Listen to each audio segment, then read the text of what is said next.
Welcome to Fire Breathing Kittens, a standalone Dungeons & Dragons podcast. Every episode is a separate, complete adventure with a beginning and an end, so you can listen to them in any order. We are joined today by Aaron. Hi guys, I'm Aaron. I am a level 13 bard. I have blue skin and blue hair because I'm a Triton. I'm wearing a few gold chains across my chest and some silky scarves around my waist and not a whole lot else. I also have pointy piranha teeth. Hi. Hello. Tobias. Hello, I am Tobias. I am a walking set of armor. I also have a black polo shirt on over that and a almost white apron. And I have a squirrel that is setting on one of my shoulders. Little blue motes of energy kind of come out of the eye holes of the helmet, and they kind of change shape as with my emotions. I am an artificer. And Beans. Hello, my name's Beans. I'm a level 13 monk. I'm a tortoiseshell tabaxi. I wear a poncho hammock, which is a mixture of a poncho and a hammock. And I've suddenly found myself surrounded by a lot of scary people, so hopefully this will not be a complete disaster. But we'll see. We'll see. Everyone hold your breath and keep your fingers crossed. You are all in the Fire Breathing Kittens Guild Hall. The guild is a large building with a bar, a sitting area with wooden tables and chairs, and a wall with a corkboard and job flyers posted. There have been rumors going around of strange monsters in the woods recently. Tales of creepy cloaks, like from Doctor Strange from the Marvel movies. It's probably not a big deal. The door to the guild hall creaks as it opens. You turn to look and recognize the modestly but professionally dressed human man entering the guild hall to be Ian Honeytree, an accountant. In the past, he has been hired by Nulisag, the leader of the Fire-Breathing Kittens. Ian sees you and approaches, readying a pack of papers. He holds out a paper to each of you and says, "Hello, Fire-Breathing Kittens. Here is your annual resident tax form. Wouldn't want to lose this. You'll need to display this on moving day." Do you accept the page? I'm gonna need some info here. Moving day? When are we moving? 2 weeks from now. That's the day when town guards come and physically remove any Nicomoy resident who doesn't have a stamped resident tax receipt displayed on their door. A tight group of dozens of guards comes, picks up everything you own, carries it all past the town wall, and dumps it there. It's a bit inconvenient for the dumpee, but if you're in the market for a new couch, oh boy, the day after moving day is a treat. How much are the taxes? 5 gold. Oh, okay. Yeah, I'll take my paper. I mean, I was going to say, if it's like a lot, then we'd spend our time trying to get around it in hilarious and contrived ways. But if it's only 5 gold, then I suppose we can manage that. Although I do technically count as a dependent of Cruds. So he could probably do it for me, but no, it's okay. I can try and be an adult about this.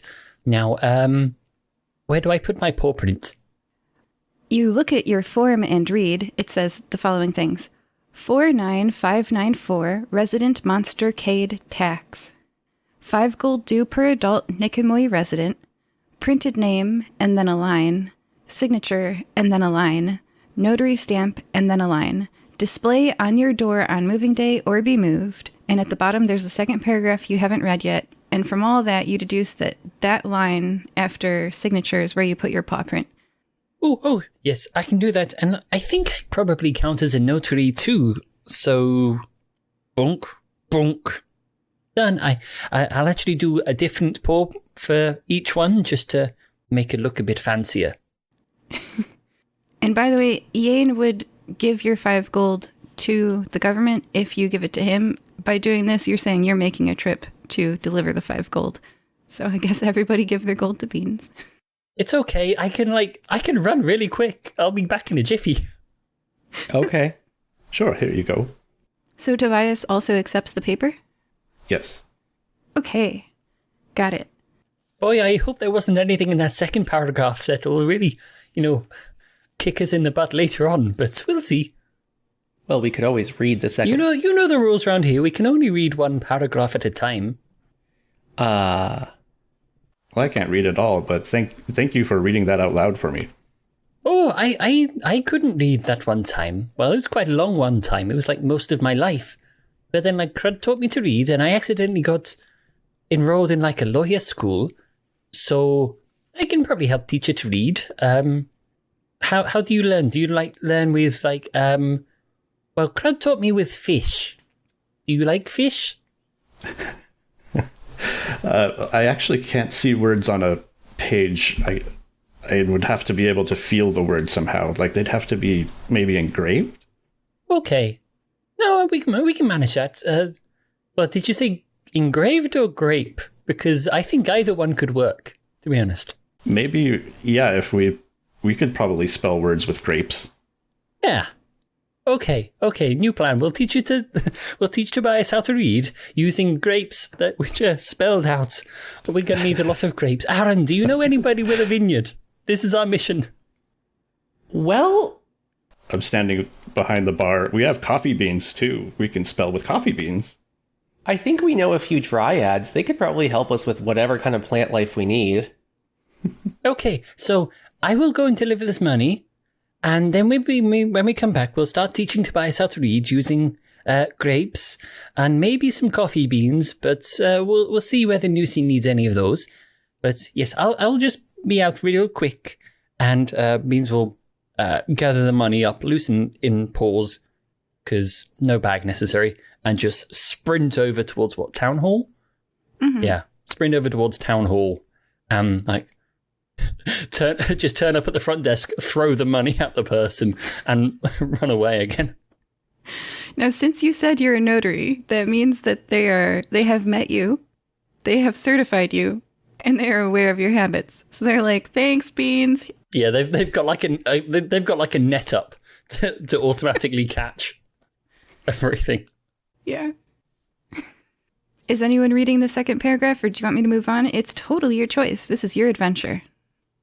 I'm a lore bard. I can definitely read more than one paragraph at a time, so I'm reading the whole thing. Ooh, show off. The second paragraph says, "Always hiring. Town guards must pass feat of strength." Which, to get a bit meta, you out-of-game interpret to mean that the guard applicant must be able to survive 10 damage and be able to deal 10 damage in a round. Pay 500 gold per year. History check? Sure, I'll roll a history check. Let me just take a look here at what my bonus is. I got a +6, and I'm gonna roll... Okay, 11, so 17. Oh yeah, you pass.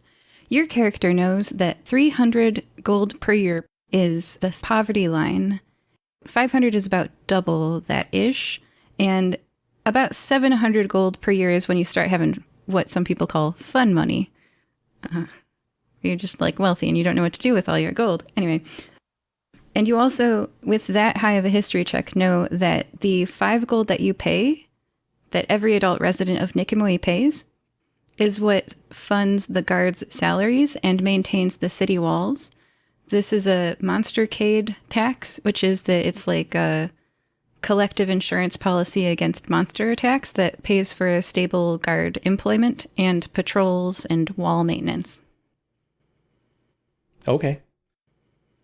Screech! A chair makes a hideous sound as it is pulled across the floor. DM moves on.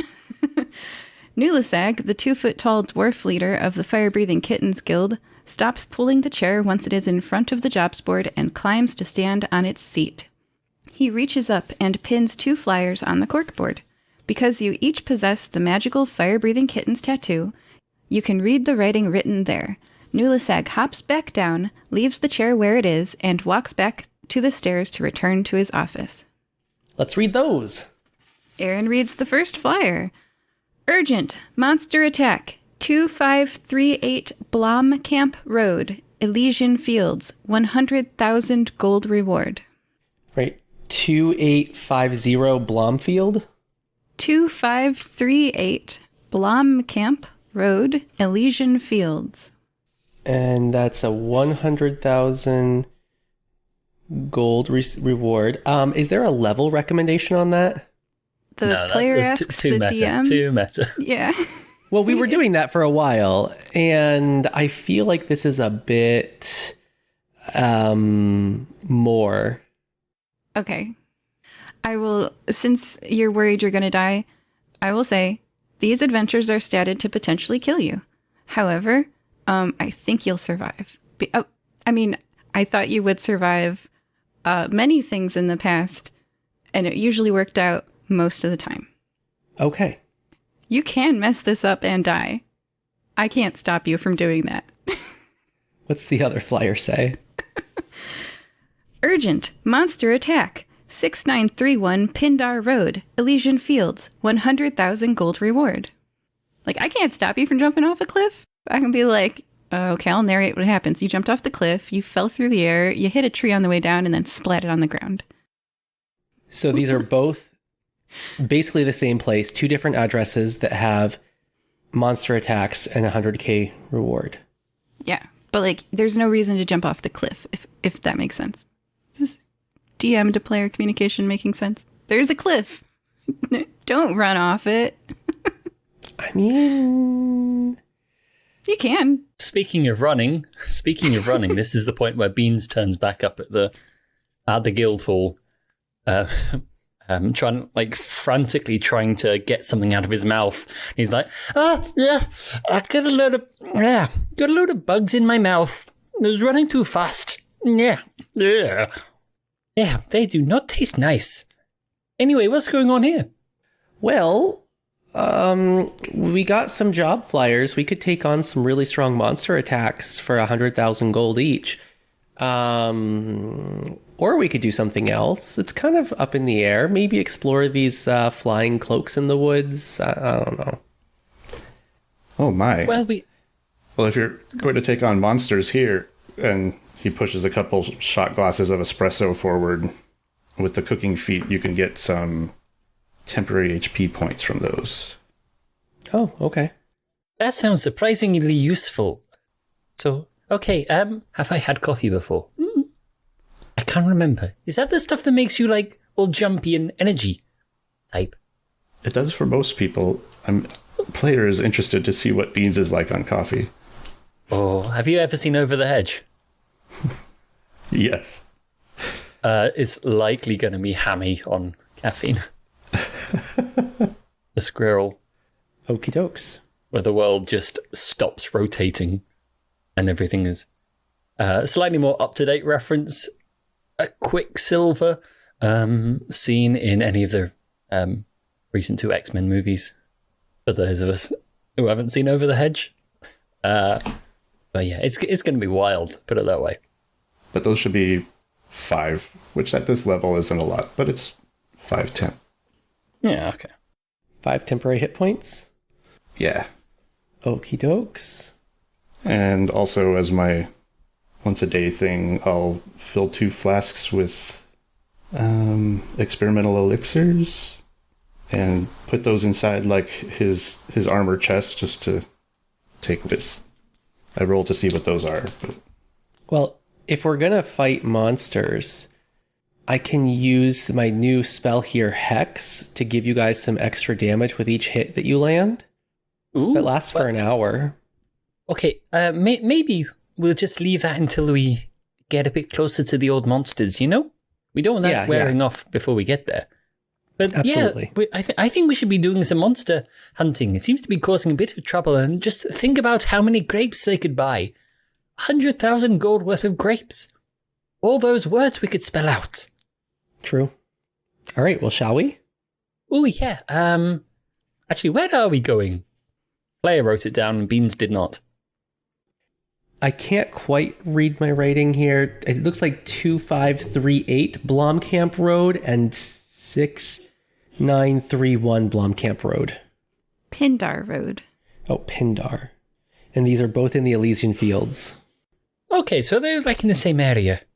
So if they're like big monsters, if they're like different ones and not just the same one, then, we could get them to fight each other.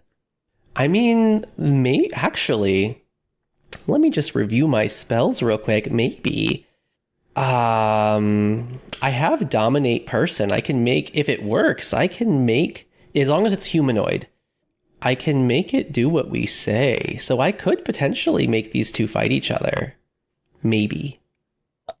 Out of character, I think you'd probably need the dominate monster spell instead of person. Yeah, it depends on what kind of monster I think. Because I think this only works on humanoids, right? Yeah. And yeah, I reckon due to the fact the flyer said monster attack rather than humanoid attack, we might be we might be going against some monsters. We'll see. I don't know. Maybe I'm picturing like a vampire or a zombie. Well, I mean, if it's a vampire, then I will recant my statement happily. Okay, cool. All right. Linens is the squirrel. Linens, you stay here. All right, onward. Do we know how to get to Elysium Fields? Roll a history check. Oh, I'm good at those. 21. Oh yeah, you super pass. One wall of the guild hall is a person-sized map. You've searched it for job locations many times. Recalling and glancing at it now, Elysian Fields is an exclusive, wealthy enclave of mansions outside of Nicomoy's city walls. Not subject to Monstercaid protection. Or taxes. You'd think the rich people would pay their 5 gold to be monster-proof, but I don't know, that's just me. I think they hear the word tax and they're like, no, thank you. I'd rather pay 100,000 gold in finder's fees than pay 5 gold to support the machine. Okay. My dad was like that. He always said, money's better in my hands than in the government. But I don't know. All right. I just went ahead and paid the tax. I've never been able to pay taxes before, so. All right, well, let's hoof it over there. You all step outside the Fire-Breathing Kittens Guild Hall, patting your feet on the cobbled road. Every road in Nicomoy, regardless of small or large, benefits from the City Works program. Even the tiniest alley is paved. Do you turn left to go uphill to the suburbs and forests, or right to go downhill to the beach? Well, I feel like we always turn left, but in this case, I think it's actually appropriate. Well, I'll just follow you, Aaron, because I've still got a load of bugs in my teeth, so I can't really concentrate on the road. But I trust you, up to a point. Just let me know if we start, bombing anything, ahead of time, if that's okay. He flashes you a sharp-toothed smile. As if to say, oh, I'm sure you'll get the message. Tobias is just kind of following them, but he sounds like a giant set of jingle bells, just kind of clomping along behind them. Ching, ching, ching. All right, you all turn left. You arrive at the thick Nicomoy city walls. 50 feet high and as many wide, infused with sigils, the impressive earthenwork protects the city. Transversing through Nicomoy's perimeter is like walking through a tunnel. A dark pipe with a light on the other end. A group of guards nods at you, permitting you to pass. Do you say anything to them? Hello. Good day, governor. Do your best. I believe in you. Oh, hello, Teddy. How's it going? I think at this point, Hey, Beans has worked with Beans. we've worked with the guards enough as of late that Beans will know at least a couple of them by name. Heard you became a notary recently. Good job. Oh yeah, I didn't mean to do that. I just, people put papers in front of me and I just sign them. You know how it works. Okay. You made it. You emerge into the bright sunlight. There are houses and businesses here too. And copses of trees. 2 weeks from now, there might even be a couch. Continuing on your journey, you head towards the suburb of Elysian Fields. Outside the wall, the cobbles transition to an unpaved road that wends between huge mansions. Whereas before, guards occasionally patrolled the streets, here you have seen none. Maybe there are bandits. Perception check, everyone? Uh-oh. 20. 13 for Beans. 17. Aaron and Beans look nervously at Tobias, who, very certain, reassures them that there are not bandits here. This is possibly a passive benefit from living so close to the city. even outside its walls. You continue on your journey. Occasionally, an estate has a fence around it, but most possess gardens and grounds that simply slope to the forest. You reach a T in the unlabeled, unpaved road. Left or right? Do we have a map? Well, I mean, we can see, like, which direction looks more built up. Both directions have houses. You are definitely in Elysian Fields. What is the name of the street that we're on? Are there street signs? There are no street signs. The infrastructure here is severely lacking. Does anyone see any monsters around? Your perception check before told you there are no bandits or monster. Well, Tobias is. You are reassured by Tobias that there are no monsters or bandits. Do I sense Is there any people around? And no people. Wow. You'd think there'd be some hired help maintaining these grounds. Yeah, or guards or something. Nope. Okay. Well, we already did one left turn. How about we do a right this time? Okay. You arrive at 2538 Blomkamp Road. The first thing you can't help but see is the massive swimming pool in the mansion's front yard. There are 2 shade-covering houses, or awnings, next to the pool on the left and the right. Behind the pool, a massive yellow-stoned, purple-roofed mansion takes up what would in Nicomoy possibly be a whole city block. It's huge. This is a home? Yeah, it is. So this is like one of the places we were looking for, right? There was meant to be some sort of monster attack around here, but I mean, is it possible they were just like scared by the wind? Because I've had that loads of times. I thought there was a monster attacking me, but no, it was just a tree outside. Well, the place is a bit small, but it's still large enough that it could be hiding some damage somewhere. Maybe the monster attack was on the other side. Maybe. I mean, we could just, knock on the door and ask. Maybe send the robot in. Sorry, is that offensive, calling you a robot? No, what's a robot? I don't know. It just came to me. I'll go. Ching, ching, ching. I mean, Aaron, let's face it. He probably, Clop, clop. gives us, a bit more legitimacy. Like, I'm just a tiny little cat and you're a blue dude. Hello, is anyone home? I believe in you. So you approached the house. All right. As you approach the house, so you're walking up, there's the pool between you and the house. Standing up from where they were reclining in a lounge chair under one of the covered cabanas next to the pool, a hooded figure calls out to you. Halt! Who goes there? Hello, I'm Tobias. We're from the Fire-Breathing Kittens. And to give you guys all a battle layout, Tobias is 100 feet closer to the pool than Aaron and Beans, because you guys sent your robot out in front. Okay. So he said, "Hi, I'm Tobias." And what else? I just said we're here from the Fire-Breathing Kittens. Got it. A small woman with beautiful red lips but hideous burn scars all over the top half of her head and face holds a fireball in one hand. When you mention the Fire-Breathing Kittens, her eyes widen, recognizing that guild name. And I'm sure this surprises nobody, but she has had a negative experience with you in the past. She clenches her fist, and the fire crackles angrily. Why don't you all do a history check? 21. 11. 14. DC is 10 on this one, so your characters all recognize, because Beans, Dr. Crud III, and Olive told you about Keshet Burns and Titus Asker, called Burns and Titus, from the adventure How to Construct a Siege. I believe Beans threw the book at them. A literal book? Like a law book, and jackhammered them in the face. Behind good her. times. Yeah, go ahead. But how... It just so happens that Beans is the one who recognizes them the least. No, you passed. DC 10. Yeah, I'm a boss, but, on the sliding scale of things, I'm like, do I recognize?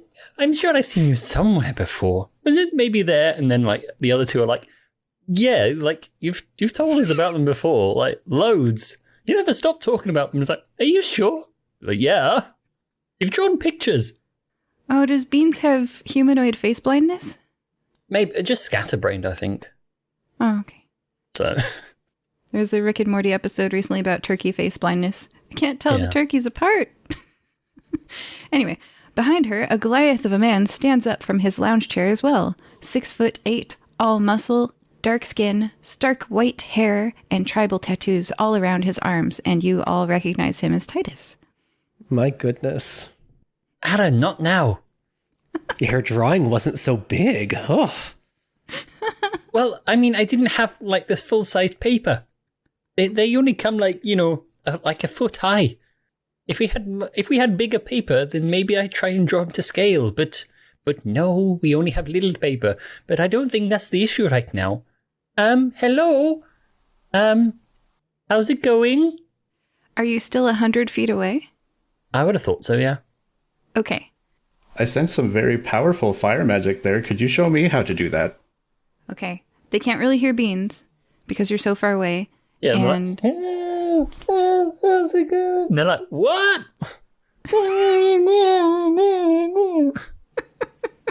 What? Yeah. So the fire magic thing. Yeah, that's right. This is my fire magic, says Burn. And I'm gonna burn you, fire-breathing kitten. Oh, well, I would not like that. Could I not be burned? Yeah, why are you here? Go away. Well, we heard there was a monster attack here, and we came to help. Oh, the gnomes hired you? She glances up at the main house, which hasn't yet reacted to your presence. No doors have opened, no window blinds have been peeked through that you can tell. Titus cracks his giant knuckles. That's really too bad. We've got things handled here. He whistles incredibly loudly. I'm not going to do that on the podcast, but he whistles incredibly loudly, and 2 goblins come running from behind the house. Titus says, maybe we'll handle you real quick, too. He draws a weapon. Whoa. Hold on. Aaron's just going to run up and try to flash a really charming smile and say, hi, I don't think we've met before. I'm Prince Aaron, Prince of the Tritons. Okay, DM speaking, if you perform musically, I will let you succeed at this. Perform musically. Something. Is there a song about forgiveness? Probably quite a few. We're going to make one up. Why can't we be friends just together now? I don't know you yet, but you look real good. So why don't we go for a walk through these little woods? Bye, people. Tobias starts tapping on his own, chest plate like steel drums. Ooh, is it like those, the steel drum in the Caribbean? Yeah. Ooh. Yeah, I love those. Me too. So, because Tobias gave you the help action, roll persuasion with advantage. That's twice and take the higher number, Bard. What will this be? Can we hit 100? Good, because the first one was a natural 1. Gosh. 15 plus 10, so 25. 25. Yeah.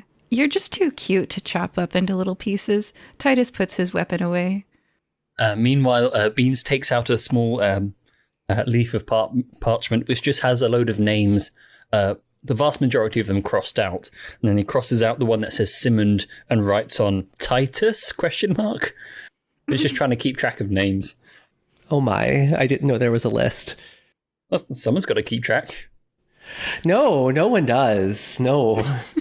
I need to know I need to know which name to say at parties. Right, it'll be really embarrassing for you if I say the wrong one. Okay, all right. Well, anyways, so yeah, Titus, we were kind of sent about a monster attack. What's going on? Do you want to fill us in? Yeah, I'll take you to the gnomes and tell you about it. So the goblins that were charging across the lawn, which I don't think any of you guys met them, but that's Grack and Spork from Mythical Dilemmas. Anyway. Oh, by the way, there are no new characters in this adventure. Get excited. All recurring cast.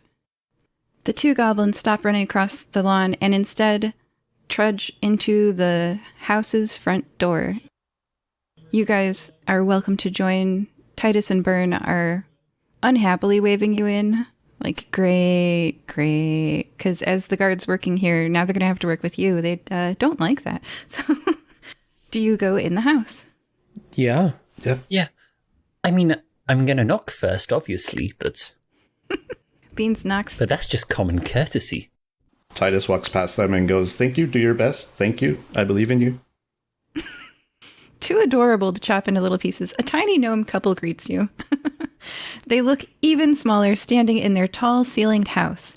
Fire-breathing kittens! How good you're here! There are monsters in the woods outside our home. Please take care of them. We'll pay you well. 100,000 gold. What kind of monsters? They point at the goblins, which are about their height, and they say, "There were 4 goblins yesterday." Oh, goblins. Okay. And now there's only 2. They were patrolling in the woods, and they did not come back. Oh, so you don't know what the monster is. You just know that you're missing 2 goblin guards. Yep. All right. Did anyone else see the monsters? Aaron looks expectantly at the 2 goblins still standing there. Greg and Spork are just the most evil curmudgeon-y goblins you've ever met. And they're like I'd go in the woods after that. You'd have to pay me a lot more than that. I'll guard the house. Did you hear anything out there? Yeah, my friends were screaming and being eaten, but I just kind of came back here. You are a testament to your profession. I mean, it's what I'd do, probably. What did you hear besides the screaming? Crunching. You hear this kind of sad jingle as he settles, kind of. That makes him sad. They're not good people. They're the goblins Greg and Spork. You've met them before. They tried to kill you. Yeah, Tobias hasn't met them. I mean, who hasn't? Let's be honest. I don't know. I think very few people try to kill me. Well, either way, I'm not sure it's a vampire this time round if there's crunching involved. So... Maybe it'll be an ogre. I mean, we can definitely go and investigate. Either way, I mean, whatever it is, we will handle it. We are the fire-breathing kittens. It might be handled poorly, but it will be handled. This idea may be a bit out there, but what if we tied a rope to Tobias, who's not especially sneaky from the sounds of all the jingle-jangling, walks out into the forest, just hangs out being bait, and then when he sees any, big monsters, gives a tug on the rope, and we can pull him back. So we know where it is and what it is, and hopefully no one dies. How does that sound? I don't know. I have some opinions about splitting up the party. It's not splitting up. There's a rope. Tobias stands up and goes, "Where's the rope?" Oh, well, I mean, I'm sure everyone's got at least 50 feet of hempen rope, so we got... looking at all the others as well. 1, 2, 3, 4, 5, 6, 7... 350 feet of rope between us. We'll just all tie it together. Just walk out, and it'll be fine. Probably. You signed the waivers, right? Okay, yeah, we can roll with this. I mean, Thank like... you, fire-breathing kittens, say the gnomes, and they provide as much rope as you need. Oh, these guys have got loads of rope. Weird. Yeah, it's in their gardening supplies section of their storage. They have a mansion. Yeah, when you're rich enough to have a house like that, you have all the rope you want. Mm-hmm. Yeah, well, I mean, if they want to move, they just, get the rope, tie it around the house, and just drag it. Pretty much. That's how it works. I mean, plus, you have to find some way to use your time. Oh, and by the way, I forgot to mention, Aaron, you've met these 2 before. Whoops, my bad. This is Arndt and Ingracia Quennel. You met them in Times They're a Changeling. They're the parents of Bruno Quennel, Oren's friend. They were at the festival. All right, cool. Yep. Whoops. There you go. All right. Sorry to interrupt. Keep going. So you're outside. You're tying a rope around Tobias, and you're telling him to walk into the woods. Yeah, pretty much. It's okay. We've all had to do stuff like this on our first adventure. Call it like a rite of passage.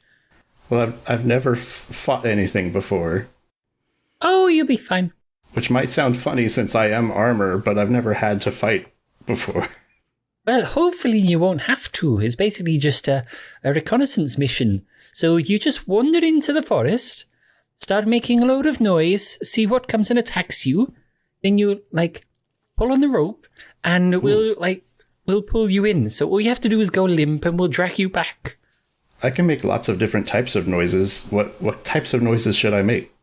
Aaron, you're the musician. Do you have any particular ideas about what sort of noise he should make? Do you know any songs which would attract monsters? I think something really innocent. Maybe the Snow White song. So this is an artificer thing. He can touch an object and have it emit a sound. So he touches his shoulder plate and it starts to give off some violin music. And it does the Snow White song. Player does not want to sing. I don't remember the Snow White song. That's okay. Someday my prince will come. Oh, I remember that one. The old. Mm-hmm. Okay, yeah. Yeah, Snow White walking around singing in the woods. What wouldn't attack that? I'm imagining turning him into basically the one-man band from Mary Poppins. He just has some drum stuff and some cymbal stuff and some harmonica stuff going on, and he's just going out there just a big clamoring mess of noise. I mean, that works too. Yeah, he's like, chim chimney, chim chimney, chim chim chiree. I hope that a monster will come attack me. Yeah. Okay. Hey, guess what happens? I need a distance that you guys are from your bait. Because I'm writing down battle stats. And everybody please roll initiative. I'm going to say 100 feet. We don't want to be too far. My initiative roll was 14. Well, mine is 9. Okay, 14, 13. 9, 13. Okay, so it's Tobias, Aaron, Beans. Do you have Titus and Burn and Grack and Spork with you? I'm sure we do. I'm sure they wouldn't miss the opportunity to see someone getting horribly eaten. Oh, absolutely. So Titus, Burn, Grack, and Spork will just go after you guys. Yeah, they're just sat in deck chairs eating popcorn. Go, this is going to be great. Oh yeah, they love this. They're like, look at that guy. He's chimneying a monster to him. All right. Tobias, I'd like you to make a perception check, please. Okay. 20. The trees above your head in the woods make no sound because you didn't perceive anything. But unfurling above you, the horrifying 8-foot wingspan of the curtain gently sails down from the tree limbs and engulfs and begins to consume its prey. That's right, everybody. The curtains are back. The curtains generally use a surprise round to do an imitation of an audience jeer, and then their victims start throwing up, and then the curtain tries to engulf them. So, but hey, this time it's just going to try to eat you. So, please make a... Oh yeah, what's your AC, by the way? AC is 18. Okay.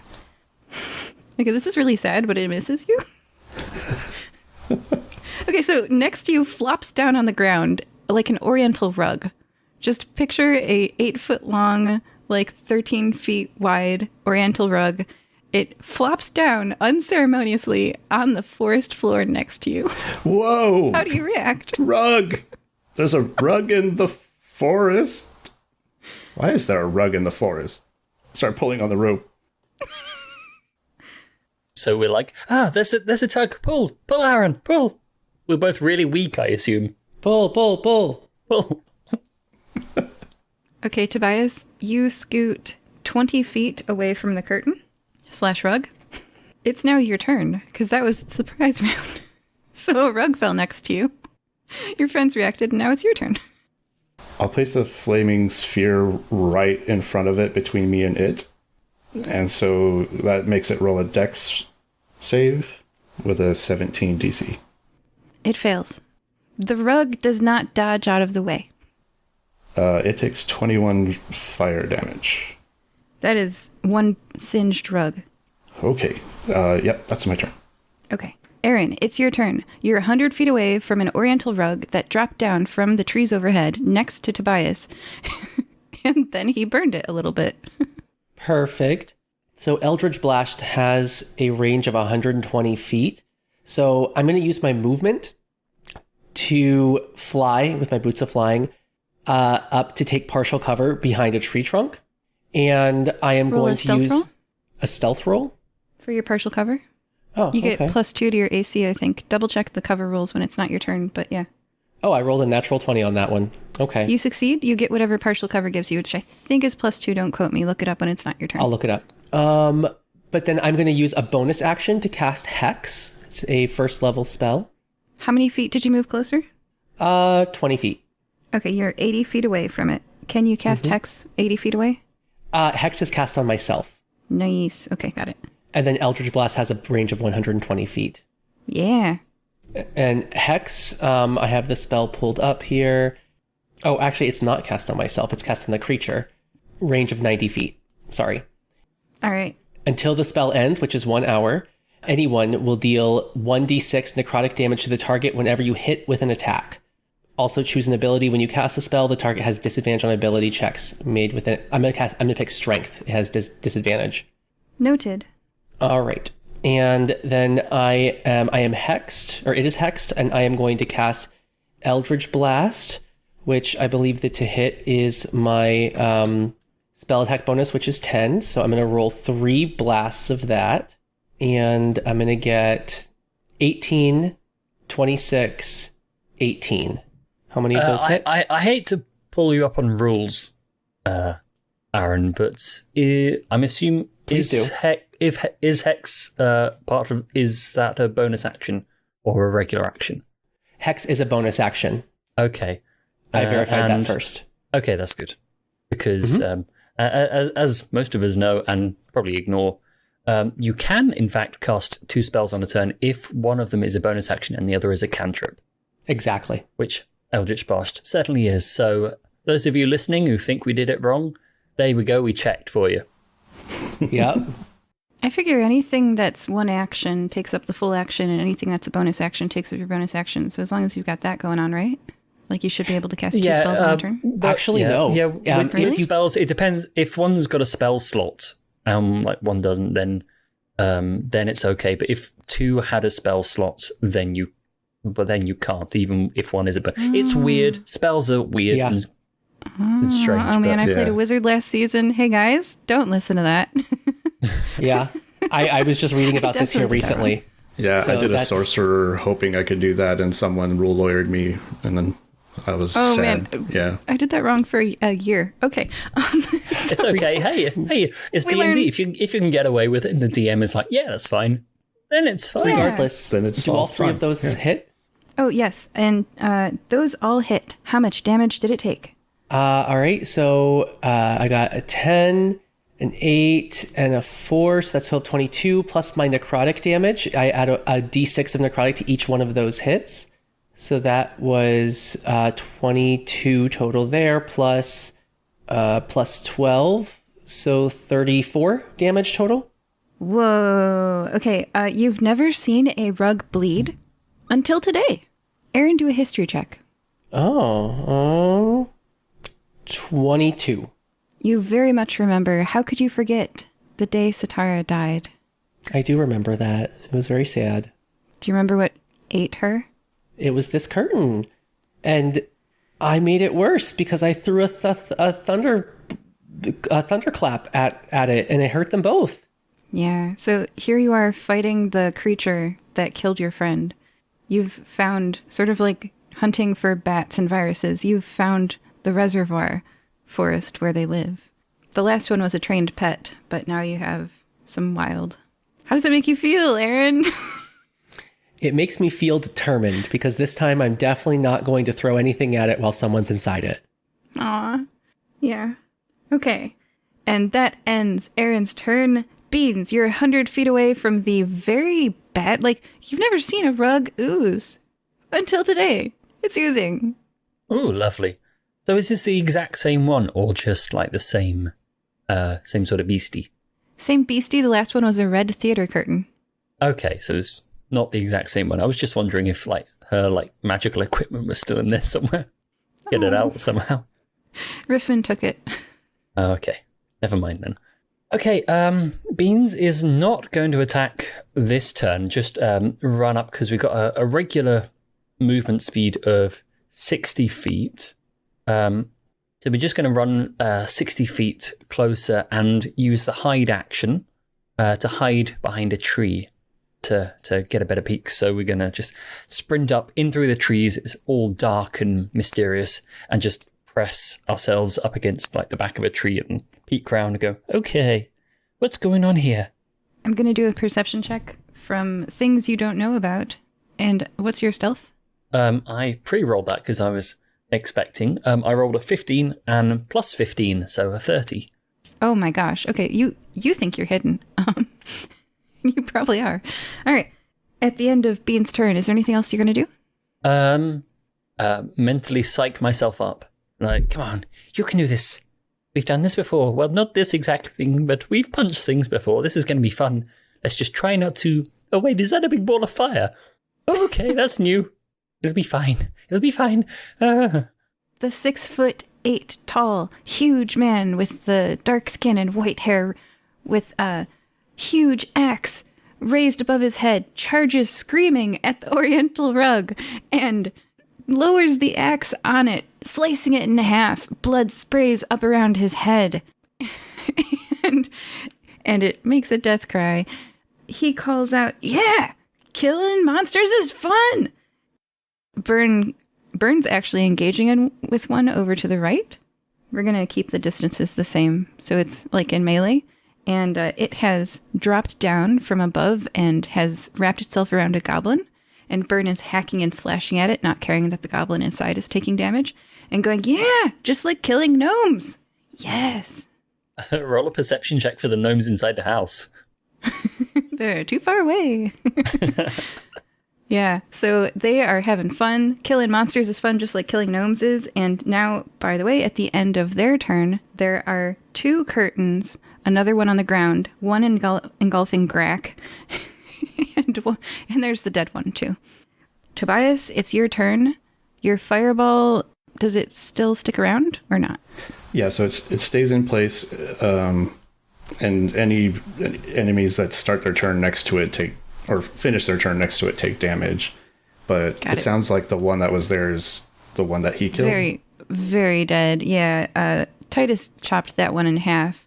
And then a new one appeared, and another one is wrapped around the goblin. Another one is wrapped around a goblin. Yeah, I fast-forwarded through their turn. The new one that appeared, where's that one at? Same distance away from you, 20 feet, just not through a fireball. Okay, and then the one wrapped around the goblin is 20 feet the other direction? Or... Yeah, hand wave.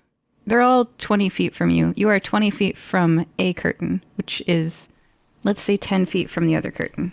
Okay, Tobias is really concerned for that goblin. The goblin is screaming inside the the rug. This one's a rug. They're all rugs today, friends. And the goblin is going, "You don't pay me enough to die like this!" Implying there's an amount that they could earn. That would be enough. Any kind of, I don't know, knowledge check to see if there's a way to hit the curtain and not the goblin? Sure. Roll your choice of skill, and I'll tell you the corresponding information. Okay, I'll do Arcana. No, I got a 6. There are no spells to detach head glomps. Okay. Maybe I'll try... Let me find this spell. Let me read it real quick. Sorry, my turn's taking so long. But you know that magic spells aren't the only way to do things. You think if you just tugged on that you could pull it off of the goblin. A strong enough person, if tugging on the rug, could unroll it from around, like a cigarillo, could unroll it from its goblin prey. Okay. I'm going to try casting Catnap. And what this says is you make a calming gesture, and up to 3 willing creatures of your choice you can see within range fall unconscious. So I'm going to choose the rug wrapped around the goblin, the lady attacking the rug wrapped around the goblin, because This only lasts until they take damage, so I don't want her hitting it. You said willing? Oh, 3 willing. Oh, that's true. Never mind. The rug is not willing to sleep. It is not willing. Yeah. It would like to eat goblin, please. No, that's not going to work. It loves 3 feet tall humanoids. That's its favorite food. All right, I'll try just yanking it off if I can. Just run up and strength check. Tobias runs towards the goblin and makes a strength check of 8. 8. Okay, go ahead and roll with advantage because that's a way for me to mechanically carry over the action that Aaron took earlier where he was trying to give strength disadvantage for the enemies. Oh, okay. Oh, this is a 16. All right, you pull off and unfurl the rug from its prey like unrolling a carpet. Oh, okay. Please don't attack the goblin, lady. Grack looks not good. He's not responding, and he's laying there unmoving. Is that the end of your turn? It was, by the way, 1 action to do the strength check, and 1 movement to get 0 feet away. So you're now in melee distance. I'm going to healing word the goblin with a bonus action, and I'll say, I believe in you. Aw, it doesn't die. You saved Grack's life. Of course. Wow. The goblin wakes up and flips Tobias off. He's just not certain what's going on. It's okay. You'll be okay, buddy. Next up, Aaron, it's your turn. You are 80 feet away from the curtain that was just unfurled from Grack, the angry goblin, and a curtain that's laying on the ground having unsuccessfully tried to eat Spork, the other goblin. All right. I am going to move 30 feet closer. Again, I am still up in the air, outside of melee distance. And now there are still 2 curtains on the ground, right? Yes. All right. And one of them is near Tobias, correct? Within 5 feet of him. Okay. I am going to cast Vicious Mockery on it. And this is not the one that was hexed, right? That one is dead? Yeah, that one's dead. Okay. And I am going to tell it that it looks like an overgrown bath mat. And and then it's very dingy. And I roll a 25 to hit, and it has to do a wisdom saving throw against that. Actually, I don't think you have to hit. If the target can hear you, though it need not understand you, it must succeed on a wisdom saving throw or take psychic damage. Yes. So you don't roll it to hit. Okay, it failed its wisdom saving throw because I imagine you have more than 6. Yes. Spell save DC. Okay.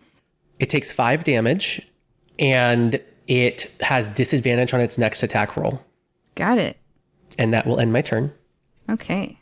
You look like a bath mat. All right. Beans, it's your turn. You're 40 feet away. There are 2 rugs on the ground. Okay, 2 of them. So, let's try and go for both. Well, there's a dead one, too. There's 3 total. Okay, well, we can ignore the dead one, I think. Yeah. Okay, so if we're 40 feet away from both of them, because I've just been having a look, and this is going to get difficult. Oh, you're 40 feet away from the 2, which are 10 feet apart. Okay, yeah. All right, so we'll run up to one of them. Doesn't really matter which one. Actually, the one that looks in the best shape, let's say. Okay. So we can punch, because monk-wise we can attack twice with an action, and then we can use I don't tend to use key points without having to do magic. Okay. We can do an extra 1 key point to do a flurry of blows to make effectively 4 attacks. So the lowest roll on that 4 was an 18. So we got an 18, 21, 23, and 25. They all hit. They all hit. Okay, this is where it gets tricky, because... So we have the regular D8 plus 6 for each of them. However, we also have 1d6 from one of them, which has a hex on necrotic damage. That one's dead. That one's dead. Okay, we don't have to worry about that. That makes things a lot easier. Okay, so straight up 4d8. Good. Yes, I used that when I thought we were facing one strong enemy. Otherwise, I would have used other spells. I made sure that the necrotic damage and the strength disadvantage happened. So Yeah, you And to make helped sure you me. got both of those effects. Yeah. Yep, I just wouldn't have used that if I'd known there were 3. Such is life. Ambush predators don't usually hunt in packs. That was a good assumption. But this is a breeding colony. A wild rug appeared. Wild rug. Okay. Also, bringing in the fact that I had, I would have been able to do some sneak attack damage because I do have 1 whole level in Rogue. That's an extra d6 just on one of the hits. That's a total of 50 damage. Oh my goodness. Okay, wow. Describe what happens, and it's severe. It's not dead, but it's... Okay. So if you just imagine like out of a horror movie, so this rug is just like, rah, look at me, I'm so scary. And then just out of the darkness, you just see two green eyes just open, like shining their own light. And then almost it just like quickly sneaks up, like straight up to like over its shoulder. He's like, hello. And it turns around and they go poof, poof, poof, poof. And then we disappear again because we still got 20 feet of movement left.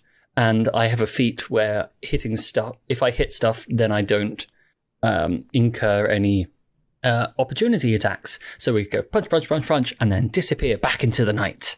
20 feet Before away. it can react, it's like beating a rug out. A whole bunch of dust flies off and it coughs. You've never heard a rug cough before. And blood comes out with its cough.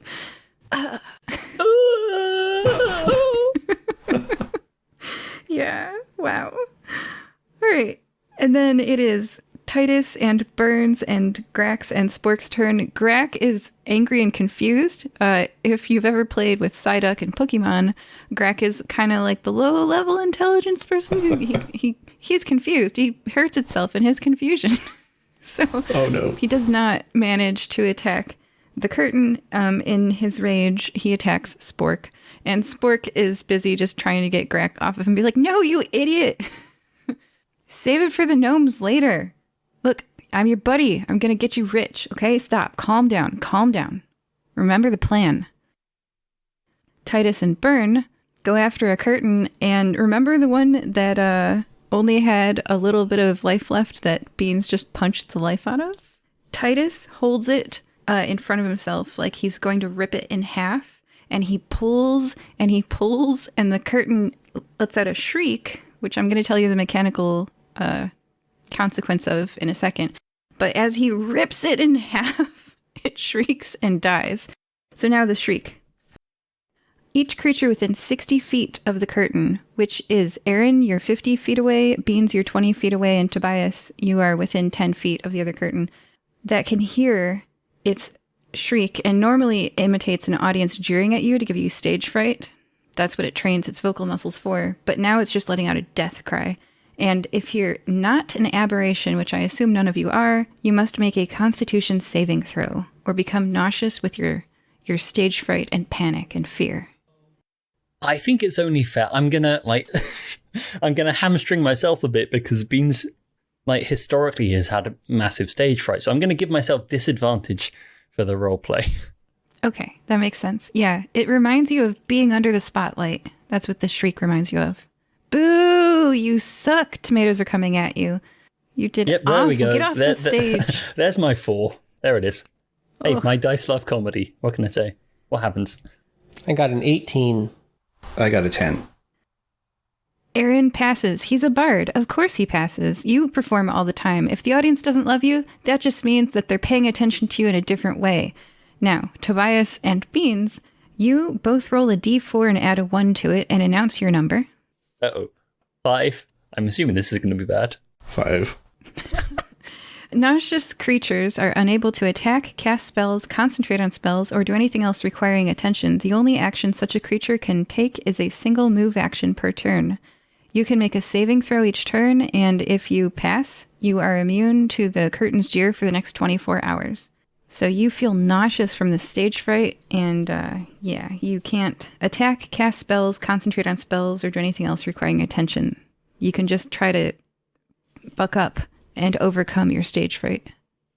And And the roll was for the number of turns. You roll each turn at the start of your turn, and if you pass, you have overcome your stage fright. Okay. But if you fail, you are in your own head too much and can't perform. Oof. All right, that was Titus and Burn. Burn's also going to fireball the surviving one, and it loses some health. So one curtain got slashed in half by Titus. One curtain got ripped in half by Titus. And now it is the curtain's turn. The curtain is going to bite Burn, and it engulfs her head. The burn scar on her face is not visible because there is a rug wrapped around it. She tumbles over to the ground and it envelops the rest of her body. Tobias, it's your turn. You're 10 feet away from the horizontal form of Burn. Rip it off, rip it off. So he heard the gnome say that thing about the gnome, or he heard the goblins say the thing about save it for the gnomes later, and his little eye emotes turned to slits at that. But he's sick right now, so he's going to make, which kind of save? Was it con? Yes. Okay. He's going to try for that. 16? You pass. You vomit once and then you're good. Okay. You got out of your system. And that's and this you can turn? You can take a normal turn this turn because I don't care. Go ahead. You can do normal stuff. So we have the lady, her head is enveloped, and... Her head was enveloped. She toppled to the ground, and like a boa, it wrapped around the rest of her body. Oh, okay. Yeah, he's going to try to rip it off her, even if he doesn't like her. He doesn't like seeing her getting attacked. That's a 4. You tug on it, and that ends your turn. Aaron, you're up. When you rolled for it to attack her, just questioning, did you roll with disadvantage? Yes. Okay. I have it written down. It had 55 health and disadvantage, and now it's down to 30 health. I don't know if it still has disadvantage or not. I've gotten it up. I've marked it that it still does. Does it still have disadvantage? I believe it's only on one attack. Okay, crossing that out too. There we go. Okay. Well, how much health does she have? She looked like a fiery, short lady with a history of having been injured by fire and claiming control over it. She looked vigorous. She sounds strong. I'm thinking she can probably take a hit. But you remember that Beans jumped on her face, or was that Titus, and threw a book at him and took him out in like a round? Oh. All you right, guys are much stronger than them. I probably shouldn't fire an Eldridge Blast at this thing then. It's almost like the whole point of this battle is for you to think about how when you did that last time, Satara died. Yeah. Let's see. Maybe instead... Realizing that he cannot keep killing his co-fighters, Aaron instead chooses to. Uh-huh. You're 50 feet away from it. Yep, I'm just pulling up this spell. Okay. I think I'm going to do... I'm 50 feet away. Okay, so I need to go 20 feet closer, so now I'm 30 feet away. And I am going to cast Otto's Irresistible Dance. I'm just going to up in the air just start dancing, doing my little boogie. And one creature that I can see within range, the target begins a comedic dance in place, shuffling, tapping its feet, and capering for the duration. Creatures that can't be charmed are immune to this spell. Can this creature be charmed? I don't see why not. Okay, now the reason this is a 6th level spell is because there is no roll for this. It is inescapable. The dancing creature must use all of its movement to dance without leaving its space, and it has disadvantage on dexterity saving throws and attack rolls. While the target is affected by this spell, other creatures have advantage on attack rolls against it. As an action, a dancing creature makes a wisdom saving throw to regain control of itself. On successful save, the spell ends. So for now, this thing can't really attack anybody. It has to use all of its movement to just dance. It unfurls itself around Burn, who takes a deep breath of air because you can't breathe inside of a rug, and starts dancing, kind of like if you guys have ever seen the movie Aladdin, where there's a magic carpet that's moving on its own. This carpet is dancing, and Burn is able to breathe. This is the Michael Jackson Thriller attack. That's a great turn, Aaron. You saved Burn. Huh. It's weird.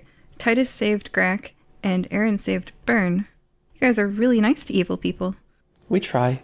At the end of your turn, the rug is dancing, and Beans is 20 feet away, hidden in the shadows. What do you do, Beans? Well, first of all, I think I need to do a Constitution saving throw to see how the old throwing up goes. So, 18. You remember that time that you were at Guildfest and you went on the stage and you're like, was it really that bad? I ran away then. Well, there was the time like right at the end where we ended up actually saying stuff on stage and not really noticing. So Beans runs away, like starts feeling like bad and was like, hang on, I got over that, didn't I? Because as we know, scatterbrained means scatterbrained. We're like, oh yeah, I did that. It's always faster to learn the lesson the second time. Yeah. However, I do want to... okay, so we're 20 feet away from that same one. We may as well run back and finish it off and go, hang on, I've got some revenge. It is the last curtain remaining. Okay, so we're going to run back those extra 20 feet and only punch it twice for reasons that will become apparent. So that is a 20 and a 24 to hit. Those both hit. Okay, wonderful. So that is 24 damage. It's down to 6 health. And you have advantage when you hit against it, by the way. So if you didn't roll those dice twice, you might get a critical. I don't know.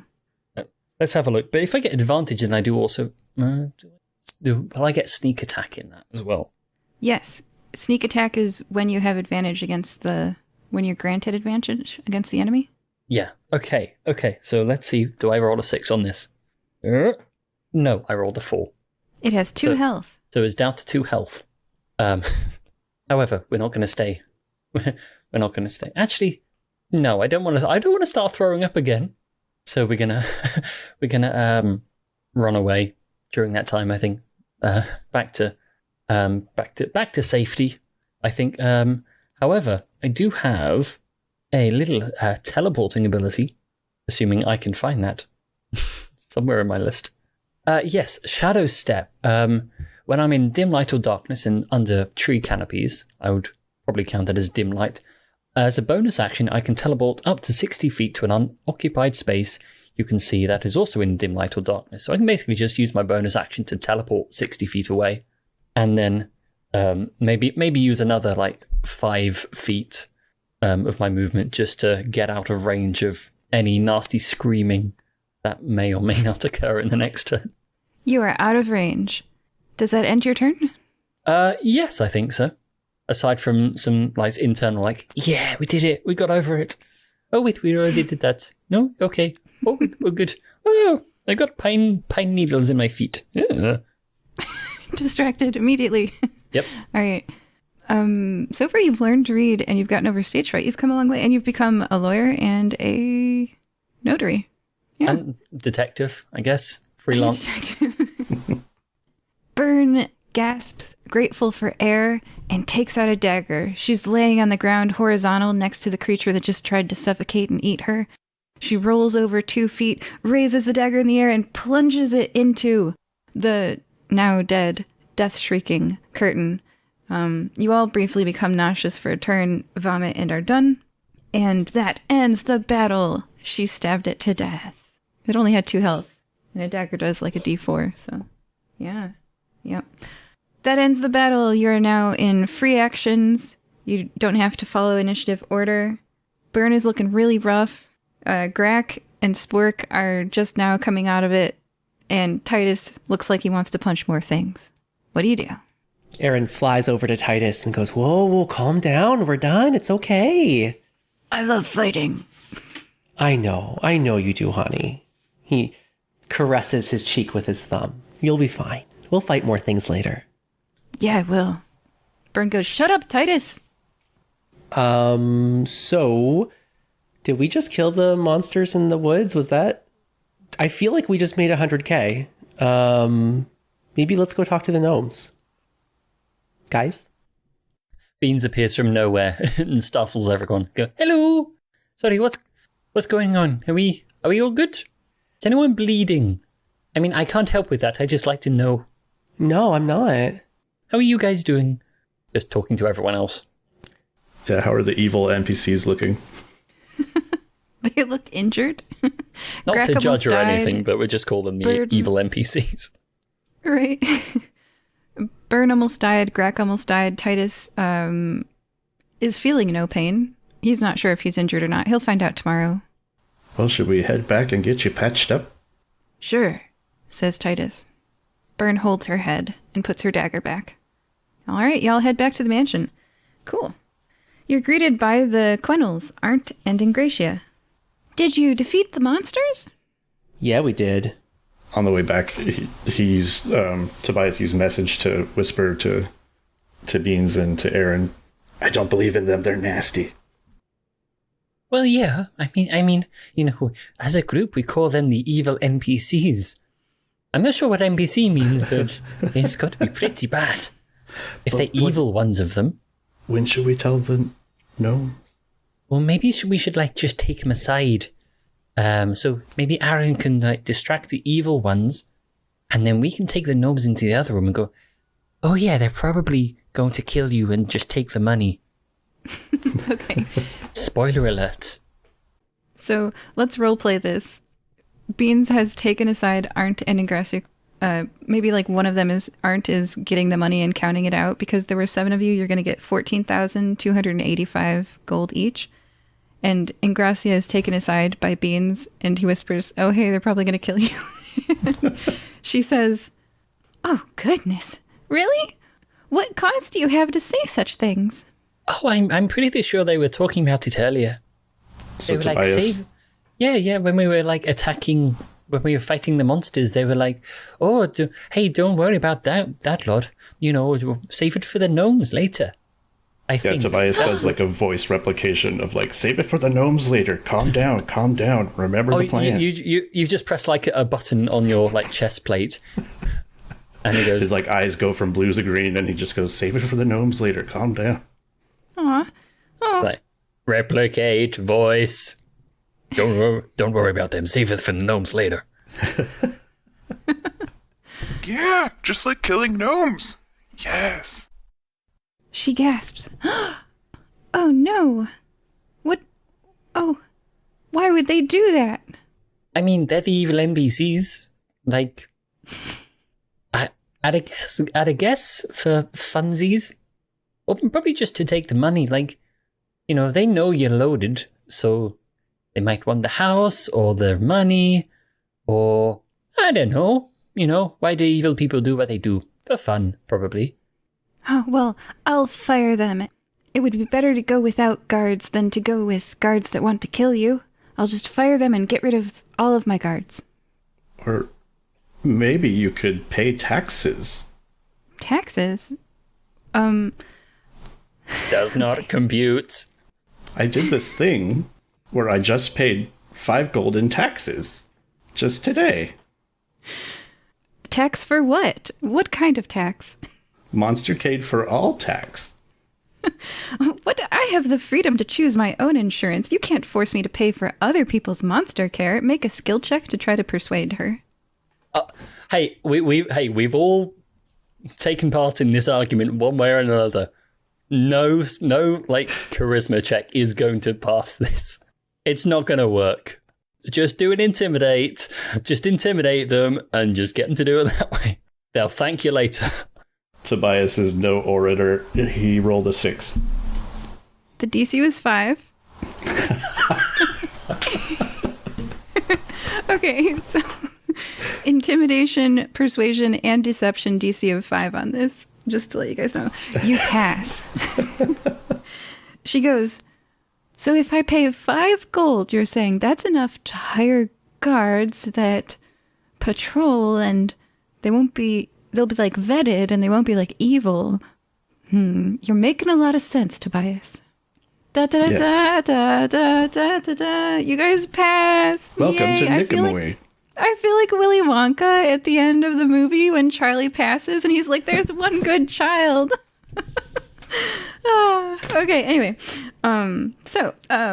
Feeling very happy, I then read the next part. So you have a gold bag handed to you that has enough for the 3 of you to get 14,285 gold. And It is handed to you in a heavy leather bag that clinks mysteriously. Like, different from how I clink? Yes. And if you'd like to do a perception check right now. Okay. 6. It clinks just like you. The same. He just likes the sound of it. Clink, clink, clink, clink. Everyone else, there's one bag. Do you take your gold out of it? You have 14,285 gold coming, if you do. Am I back with the group at this point, or am I still distracting the evil NPCs? Oh, yeah. That conversation happened. You came back out. Arndt handed you one bag. And to take your share out of it, you're going to have to open it and do a perception check. I'm definitely going to open it. Perception check. And Beans, I assume you also receive gold? Yeah, we don't really know what to do with it, but I'm sure someone else will tell me what to buy. Then do a perception check. I got a 19 for my perception. I rolled a 1. Aaron, you are officially the only one who notices this. Aaron opens the bag to take his share out. The bag opens and all that glitters is gold. The shiny yellow metal sparkles in the light. But what's that? That one seems a bit different. The stamped relief has a different symbol than the other coins. 4 stars. Do your choice, Aaron, of knowledge-gaining skill check. Okay. Keeping in mind that the type of information I tell you will be related to the skill check that you perform. I guess history? 24. Wow, you pass. Only Aaron knows that this is a ancient historical artifact. There are 7 or 9, we can figure that out later, of these coins in the world. When the world was formed, a great dragon was formed with it, or formed it, we're not sure, and a fish may have been involved, and... Definitely. This is great mythology. If you collect all of these coins in one place, it summons the world dragon, who has now become the world fish as of this episode. I'm sorry, it's happening, people. It's the world fish. I mean, it can be a world sea dragon, which is just a big fish, if you think about it. Yes. Plus, if it's a fish, I can talk to it. Yes, you can talk to it. And when you talk to it, it grants one wish. Anything you want in the entire world, it can do. And it can do that for you if you collect all of these coins. There's either 7 or 9 of them. We haven't figured that out yet. And this legend is known by many peoples around the world because after the sea dragon grants your wish, the coins scatter to the 4 corners of the map, which is a globe. The coins fly across the sky and disappear in the distance. You know that if you were to sell this coin, you could get way more than 14,285 gold for it. It's worth millions. They've accidentally handed you, Aaron, a coin worth millions. What do you do? I pocket it. I mean, there's only All right. one answer there, isn't there? Like, Yeah, exactly how many millions is this thing worth? You'd have to find a buyer in-game, and heads up, I'm proposing that there be one of these coins in each of our adventures up until the season finale, so that everyone can decide to collect them or not, whatever. But if you want to end the season with a wish, it'd be kind of fun. Anyway, you can reject that idea if you'd like, and I could do it next season. It's all good. Whatever people want to do.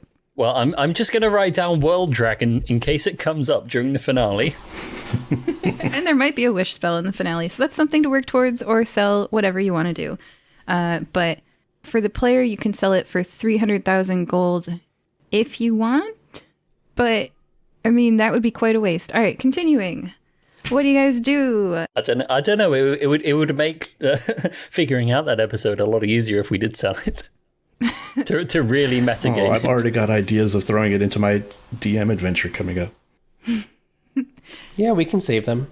So we have one Quennels determined to fire their guards and organize a neighborhood Monstercaid For All.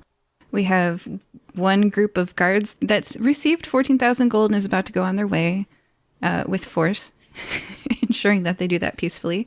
And we have some murdered rugs. What do you guys do? Yeah. Could we Skin them. could we take these guys in for conspiracy to murder? There's also, right down the road, there's another round of this that we could go and save them as well. Yeah, that's true. There was someone else that had the same quest. Oh, how about we take some of the rugs in case it was the same group that were messing up their day. Then we can be like, oh, we did it already. Let's shortcut it and get the gold. Yeah, are you suggesting that we just carry the corpses of those rugs over to this other house, turn them in, collect 33,000 gold each, and walk away? Yep, pretty much. Nefarious, I love it.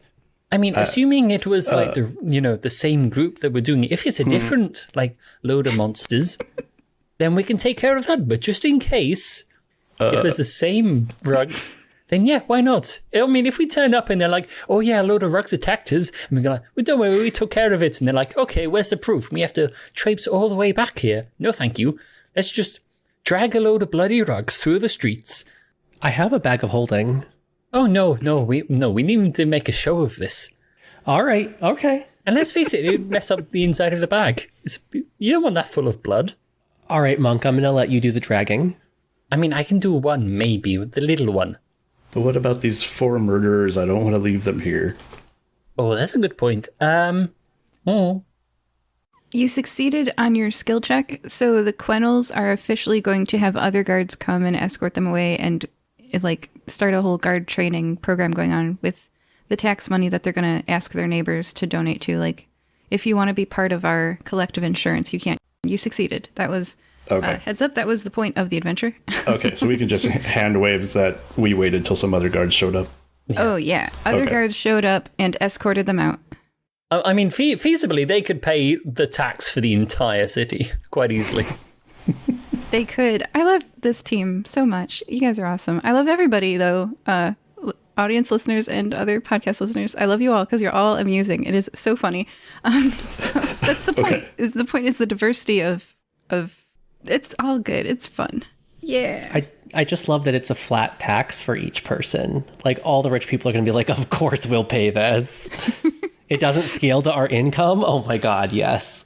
Dude, in the previous adventure, that did not happen. Okay, anyway, so this is game 2. Yeah, interesting stuff. All right, so you guys are carrying rug corpses. Sure, yeah, I'll help with that. You know, this is probably the best monster in D&D to skin, because then you end up with Okay. Yeah. You don't have to tan any hides into a rug. It's already a rug. It depends on whether modern evolution of the rug is in style at the moment. Oh my gosh. All right, you arrive at 6931 Pindar Road, rugs in hand. Just a thought. Could Tobias, because you're an artificer, could you enchant them to be flying carpets? But they're just very bloody and they drip blood on anyone they fly over. No, that's outside my power thing. Plus, I used my little minor infusion thing. Yeah, I used that for the day. You arrive at 6931 Pindar Road. 1, 2, 3, 5, 10, 20, 30, 37. You count 37 windows visible in the front of this 2.5-story sprawling gray mansion. 5 chimneys rise from the sloping gray roof. One apparently got smashed by a giant fist, bricks scattered down the roof and into a pile on the lawn. A line of hedges grows as a border between the stone home and the grass lawn, some smushed flat as if stepped on by King Kong. Even from this distance, you're on the unpaved road approaching the driveway, but you're not there yet. You can see that the house has been a little King Konged. Something tells me their issue isn't carpets. Well, I mean, we don't know that for sure, but probably. Well, we brought a housewarming gift. We did, if they're running low on carpet space, then we can give them some carpets. Very true. I mean, you could make a tent out of these if you really wanted. Or at the very least, a bivouac. You could patch the ceiling temporarily with these rugs. Yeah. Or we could just persuade them to pay the tax. That seems to be the shortcut in all this. Oh, it seems like you've got a load of damage here. You know what would prevent all that? Paying 5 gold for this communal safety net around your house. Okay, don't rub it in. The group last week did not get it. Yes, you guys are. All right, so you approach the driveway. Ching, ching, ching. Drag, drag, drag. Drip, drip, drip. And hello, do you want to buy some cookies? Calls a young child's voice from a folding table turned stand. Before you can even start to head down the driveway, behind a cute little flowering tree, a Sea Scout stand next to the main road is peddling cookies at you. Everybody do a history check. Ooh, nat 20. Non-natural 20. 14. Sorry to mess up the pattern. Beans, you don't know who this is. Tobias and Aaron, you know who it is, and all your players know that this is Susie the half-elf, Ember the fire genasi, and Oat the furball, and they're all 5 to 7 year old orphans. They're Sea Scouts and they sell cookies. This is from the adventure Sea Scouts and Theater Bouts. Susie the half-elf, Ember the fire genasi, and Oat the furball.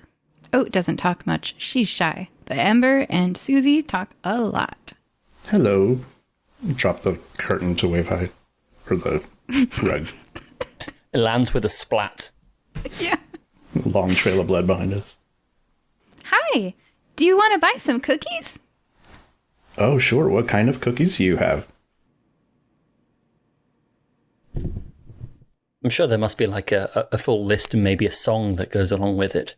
Right? They're sure to have like some sort of Sea Scout song. Of course they have a song. Yeah. Yeah. I wonder what that sounds Yeah. like. I want to hear the Sea Sea Scout song. Oh no. I'm sure it's been all written and prepared beforehand. The inevitable. This is what I get for not having their cookies written down. Okay. What song? What's the melody, Aaron? Do do do do do do do do. Okay. Do, do, do. Dragon thins, elven logs and ghost banes. Sea Scouts will sell you some snee snaps. Gosh, you guys did that to yourselves. You are not a bard. It's okay. No, I'm not. This is not bombarded. How much are the sea snaps? I mean, that's certainly different to the one I've heard. I'm sure the one I heard was more of a freestyle rap, wasn't it? Yeah, I feel like we're getting like Yeah. the off-brand Sea Scouts. Yeah. Maybe it's just a different like denomination of Sea Scout. Yeah, Ember looks like she's gonna cry. these ones are spelled S-E-E. Yeah, Hey, it's like Sea Ember- Scouts. Yeah. Ember's whole face turns red. You've made the fire genasi blush, and she looks like she's gonna cry, and she's like 6 years old. Tobias puts one of the cookies inside his helmet, like he takes the faceplate and creak, puts the cookie inside and creak, and then you see his eyes turn like red and like they're scanning the cookie. Yang, yang, yang, yang. That was delicious. How many boxes would you like to buy? How many do you have? 200 boxes. Okay, I will buy 200 boxes. All right, that'll be 200 gold. Wow, this is gonna help us raise a lot of money. Can you deliver them to the Fire-Breathing Kittens Hall? Sure, Boltzmann made us a carriage so we can take them there. That sounds like Boltzmann. I'll go get them from the mansion in Miss Somerset.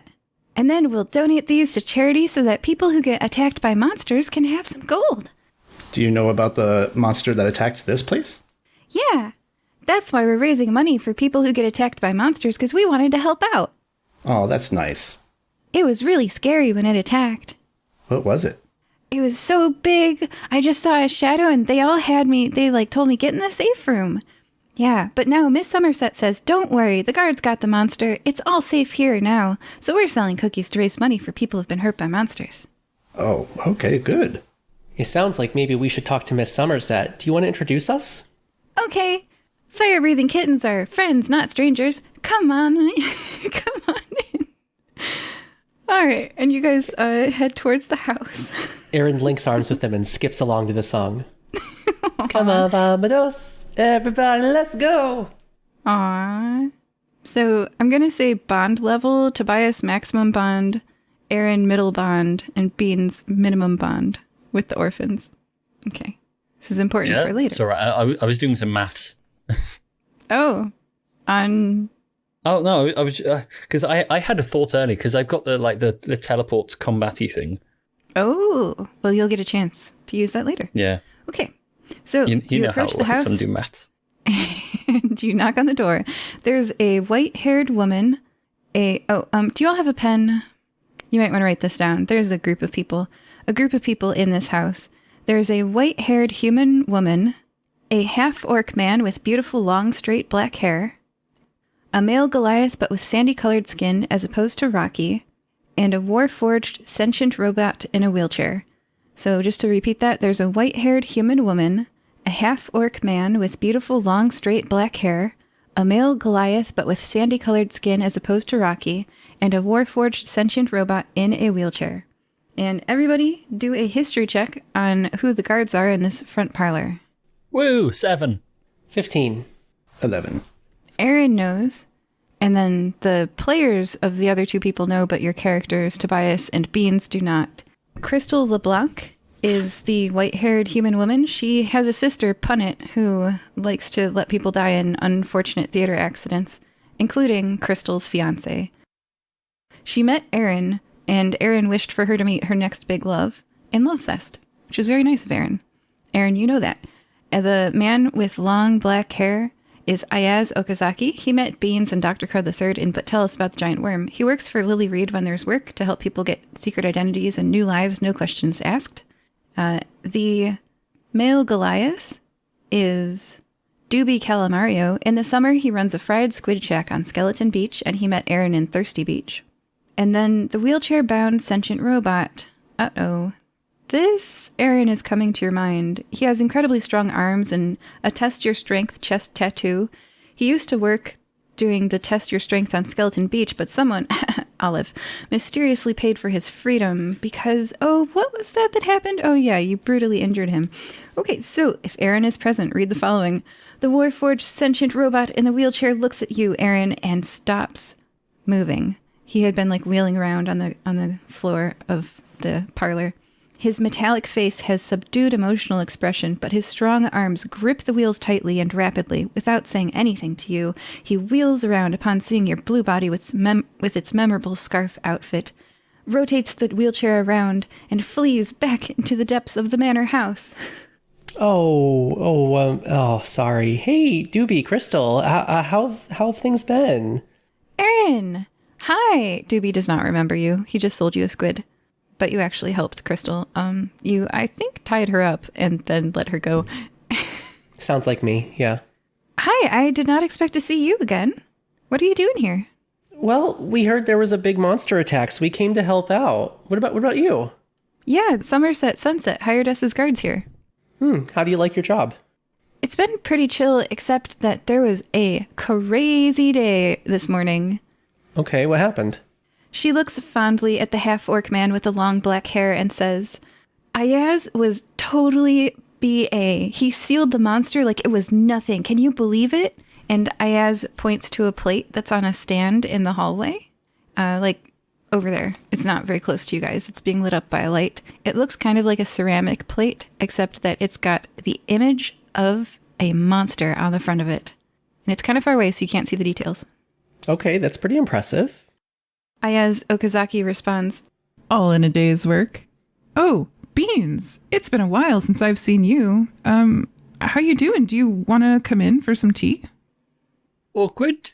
Sorry, I've got a terrible memory for names and also faces and anyone. Remind me? Do an insight check. Let's look around the room and see who's here. Well, I rolled a 5, so 12. Okay. Well, 12's not that bad. It's a DC 10. So you look around the room. There's the guards. Ayaz is looking kind of offended that you don't remember him, but you just don't remember him. I think you met him in a warehouse during an action scene. It was a long time ago, and let's face it, Beans does not remember anyone really. Yeah, so you don't remember that he helps Wit Pro people with Lily Reed. But that's the origin of that was But Tell Us About the Giant Worm. He's got a caterpillar tattoo on him, and you thought it was a worm. You glance at the orphans. Susie is looking just happy. She sold all her cookies. She's so excited. Oat is quietly arranging money. She's being trained by Boltzmann to do accounting work. And Ember looks pale as a ghost. This is a fire genasi. Her face was flame red earlier, and now it's icy flame ice blue, like a light blue color. And she is looking at the plate at the end of the hallway like she's afraid of it. And they have invited you for tea if you'd like to go into that room. Aya's just like, kitties, they never remember anybody. What is it? Dogs are better. Do you work at the zoo looking after the worms? Is that it? He rolls his eyes, expresses that he's a dog person, and heads into the tea room to prepare you some tea because he's polite. Hey, Beans, I bet the tea comes with cream. Oh, yes, please. Run in, hang on. I use the dash action and also my bonus action to click together my boots of speed, so I have a movement speed of 240 feet. And like a whirlwind, I sprint into the next room. Ember, your temperature has changed a lot. Is there something wrong with that disc over there? She's squirming, doing a little dance. Something's obviously eating this firecracker up inside. But she doesn't say anything. And then she runs into a different room, not the tea room. You could chase the orphan, or you could go into the tea room. Or you could do whatever you want. What do you guys do? She's not my problem. Tea time. Yep, I'll go in the room where she went. Ember's gone. You loser. Okay. She's a small child in a mansion. Okay, I turn around and go into the tea room. It's good that you pursued her. You have been noted as most bonded with Ember. Yep, no particular reason for that. Most empathetic is Tobias. Got it.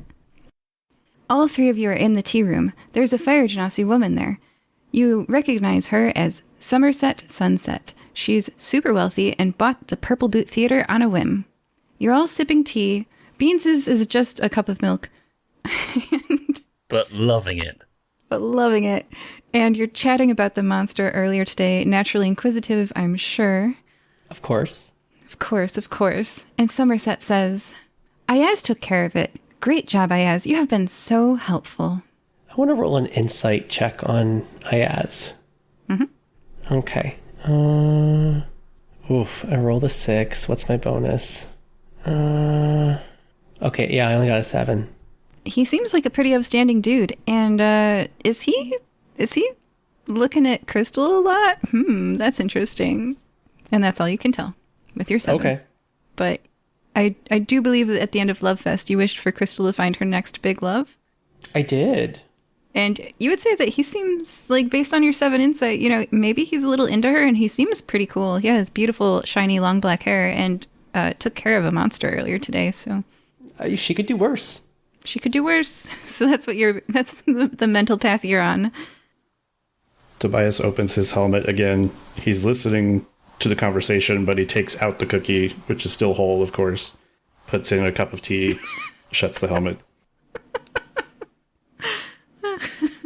So Beans is lapping away at the saucer of milk and goes, So what was the deal with that big old monster you had over here? Because we had, looking over at the massive bloody carpets we've dragged inside, well, we had a bit of a time.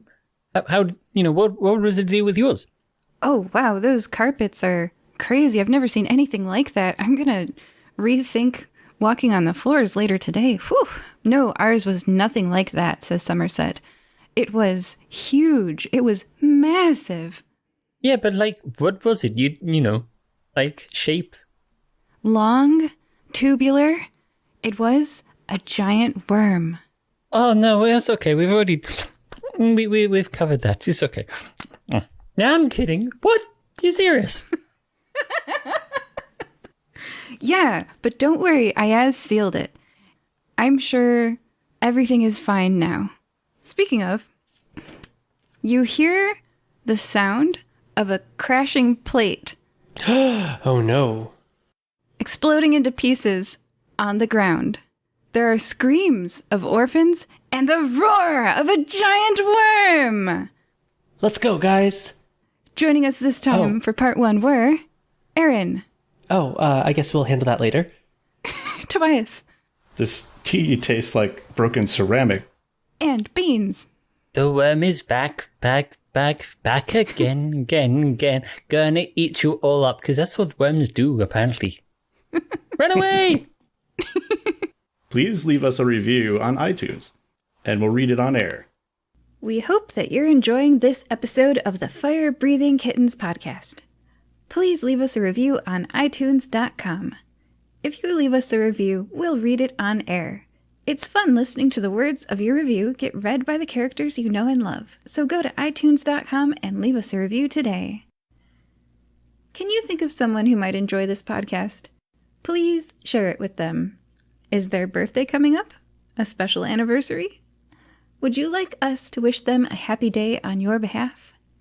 You can arrange for us to read your shout-out on air at firebreathingkittenspodcast.com through our partnership with the website Buy Me a Coffee. Do you enjoy reading books? You can find paperbacks and ebooks based on our adventures on Amazon.com in the bookstore, Fire Breathing Kittens, that part's all one word, podcast. The authors do a great job of adapting the stories into fun novels. We also have official merchandise on redbubble.com. Imagine owning a notepad with the Fire Breathing Kitten logo on the front, or a t-shirt with one of your favorite characters. And lastly, I'd like to take a moment to sincerely thank all of you. We don't pay to advertise this show, so the only way we can grow is through the support of listeners like you. Thank you. Welcome back to Fire Breathing Kittens, a 5th edition Dungeons & Dragons podcast. In case you fell asleep at some point, that's okay. We'll remind you what happened. I'm going to roll a d20, and everybody else also roll a d20. Oh no. You can opt out. You don't have to. 17. I will just say it's dangerous if Beans does it, because we don't have the time. I rolled a 2. I got a 7. Tobias, please tell us what happened last time. Well, first, someone knocked on the door of the guild hall, and then Beans read some text out loud to me and found out we needed to pay taxes. So we all paid our taxes, and Beans came up with this really great idea to help teach me to read, where we would spell out things with grapes or coffee beans, because I can't read because I can't see flat things on a surface. So. But anyway, so he ran out to run our taxes, and then we checked the quest board, and we found out people had some monster attacks. So after Beans came back, we set off to go find these people who had monster attacks, and I told people to have a good day, and I told them that I believed in them, and they didn't seem to care, but that's okay. I believe in them anyway. And then we went and we found their homes, and I didn't sense any monsters, but we went and we found their homes, and we went to go knock on the door. And some lady, she looked really angry, and she had a fireball, and it looked like they were going to attack, and I was kind of scared. But Aaron sang a song, and then that seemed like to calm them down, and then we went inside and talked to a couple. I can't remember their names. What was the name of the gnome? Beans, do you remember? Good luck with that. Arndt and Ingracia Quennel, parents of Bruno, ARNDT. Okay.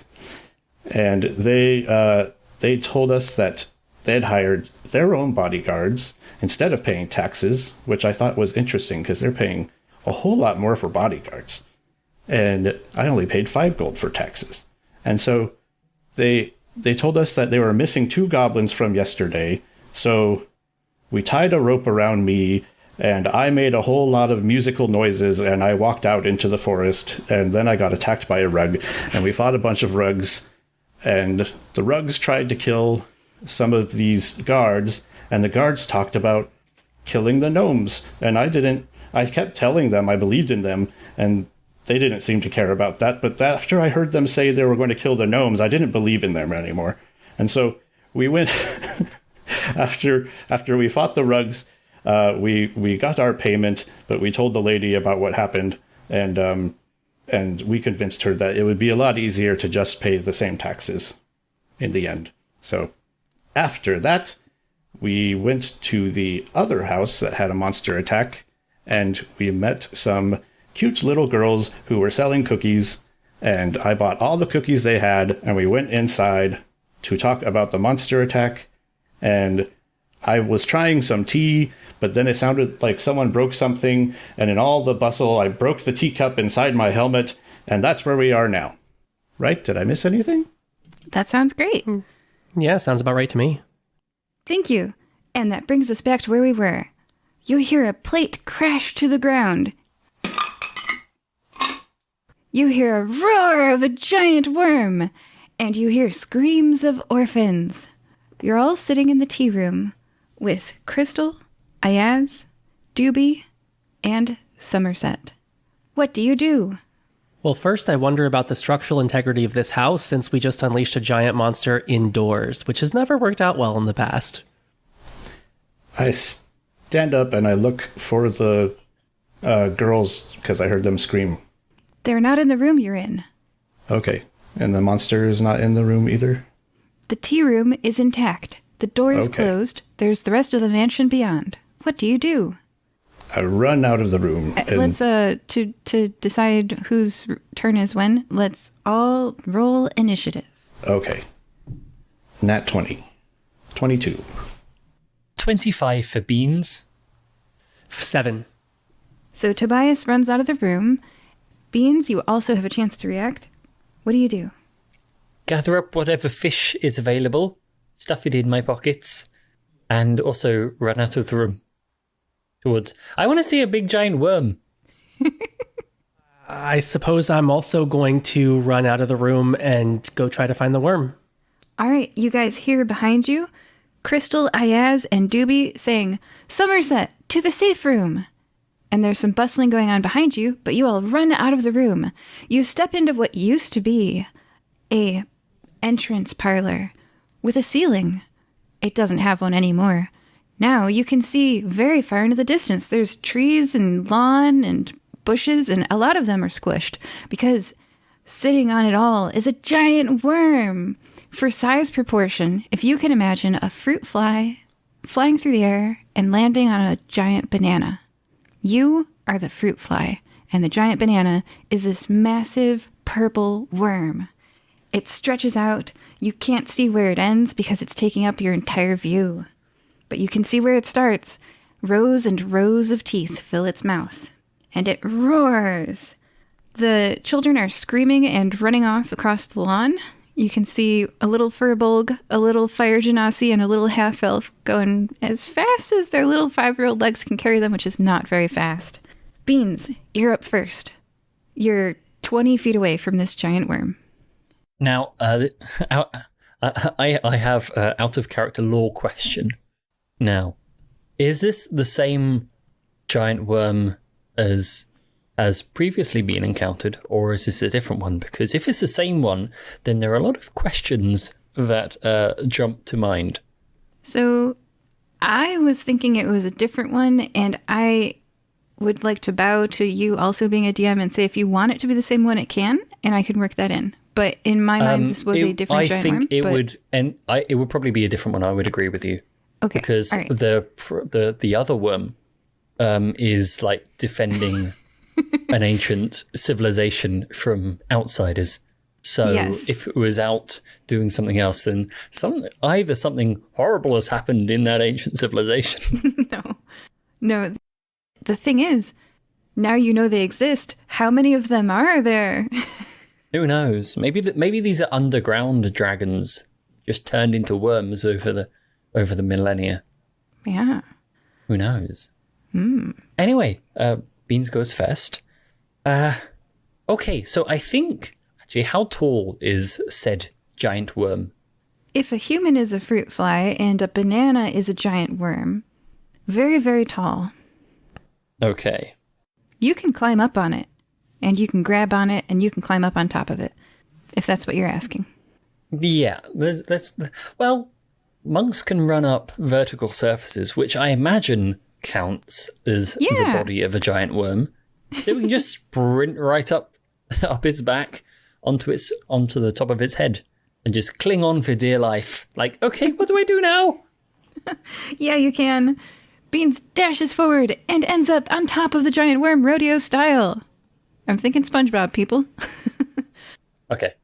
Is it safe to say that you expended your movement and your dash doing that?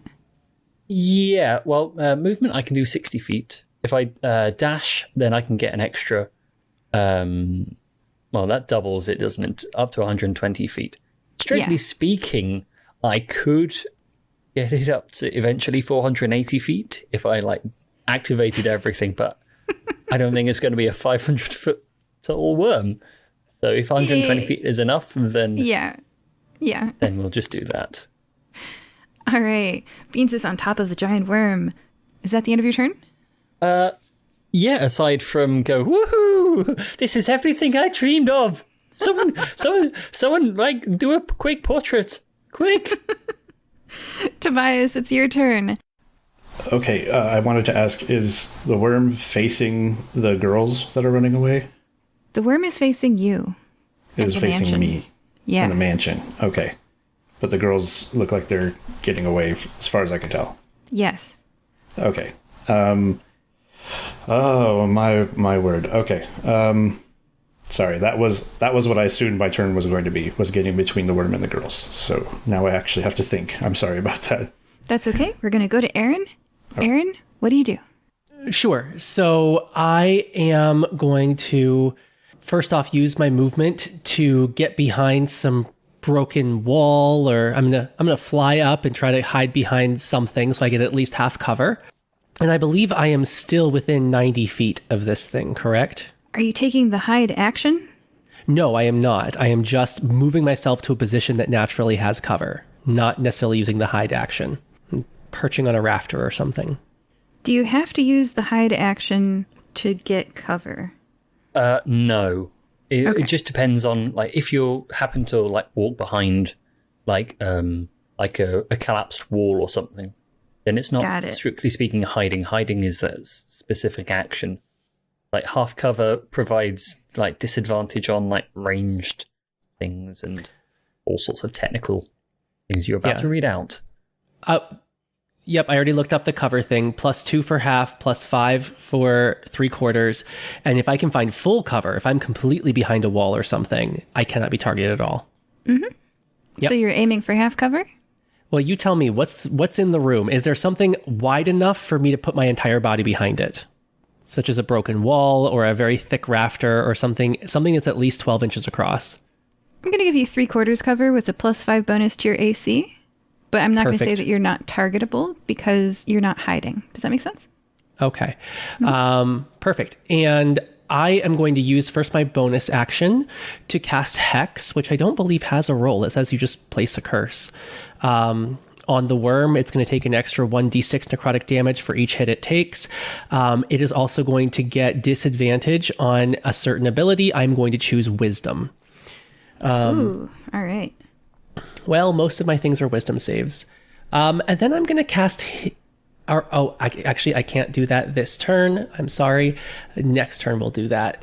This turn, I am then going to cast Eldridge Blast. I am going to make 3 attacks. They have hits of 14, 11, and 24. The 24 hits. Okay.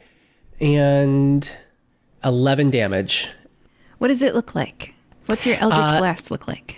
Well, my Eldritch Blast is blue because everything is. So it's just a ray of shining blue light that comes out of my fingertips. Nice. It does a little pink sound on the side of the worm. It did lose some HP. You feel like it wasn't a lot. And after that, Tobias, it's your turn. Thought about it now, and if I can find some cover, I would look for that as well. And I would look up at Beans and say, "You are a great cat, you know that?" And cast haste on Beans. What? I can't hear you. What? You're a really great cat. You're really smart, you know. What?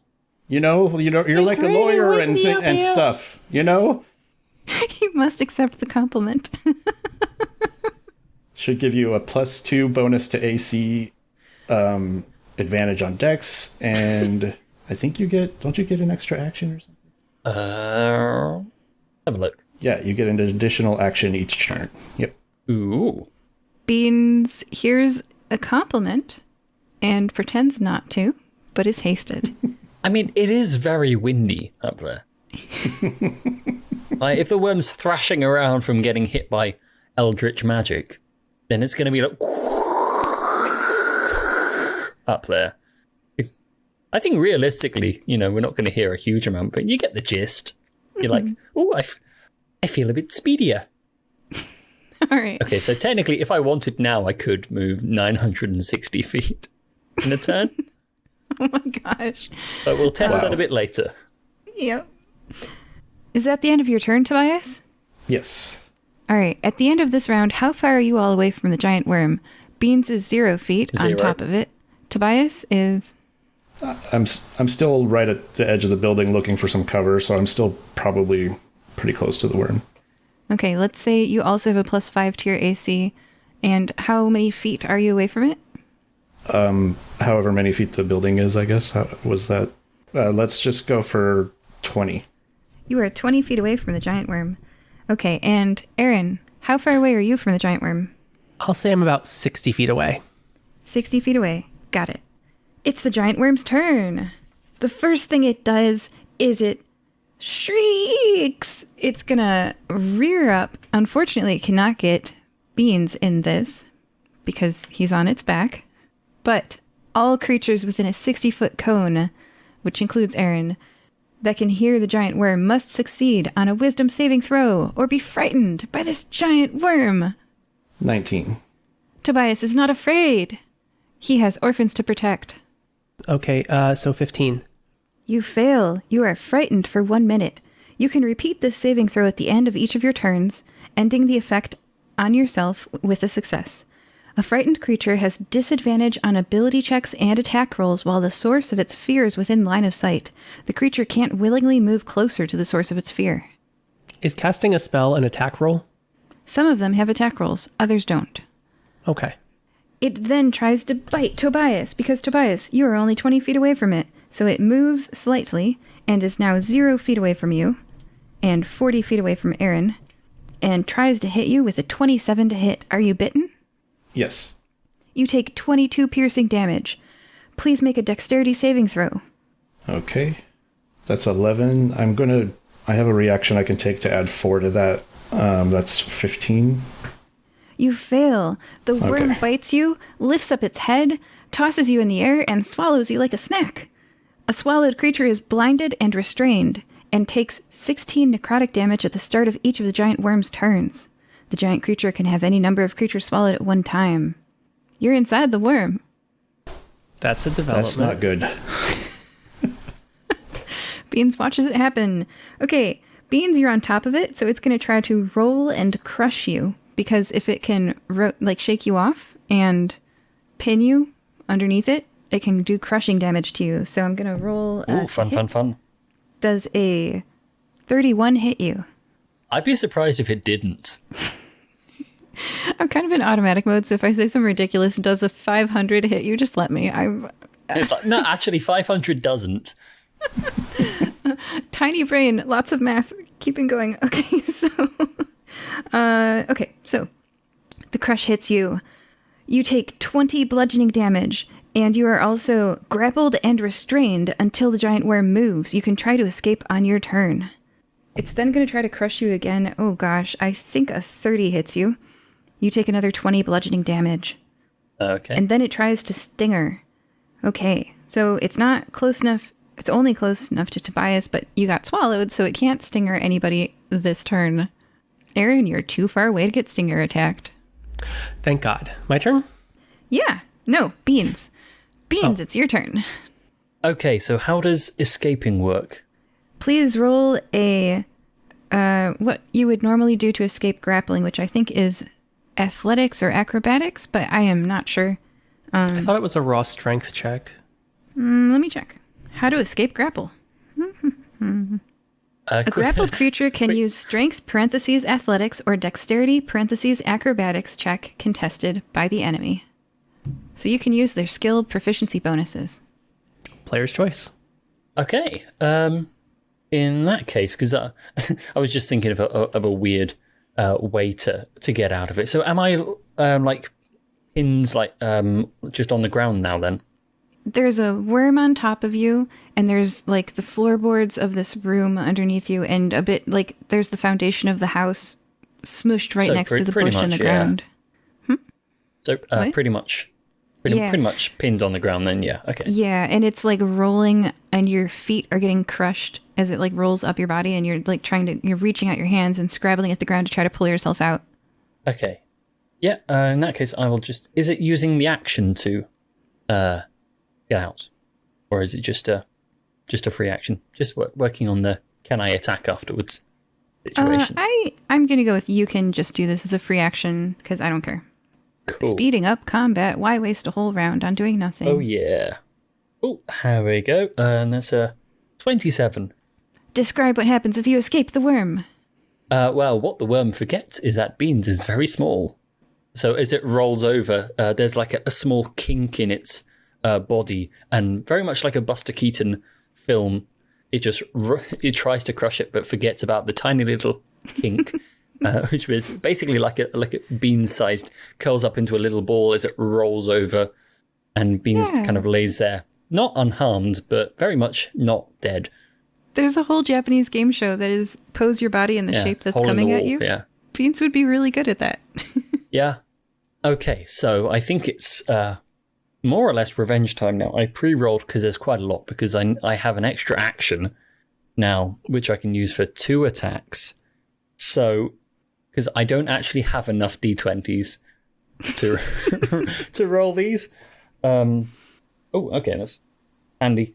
So I just rolled 2 extra, so I've got that is weird.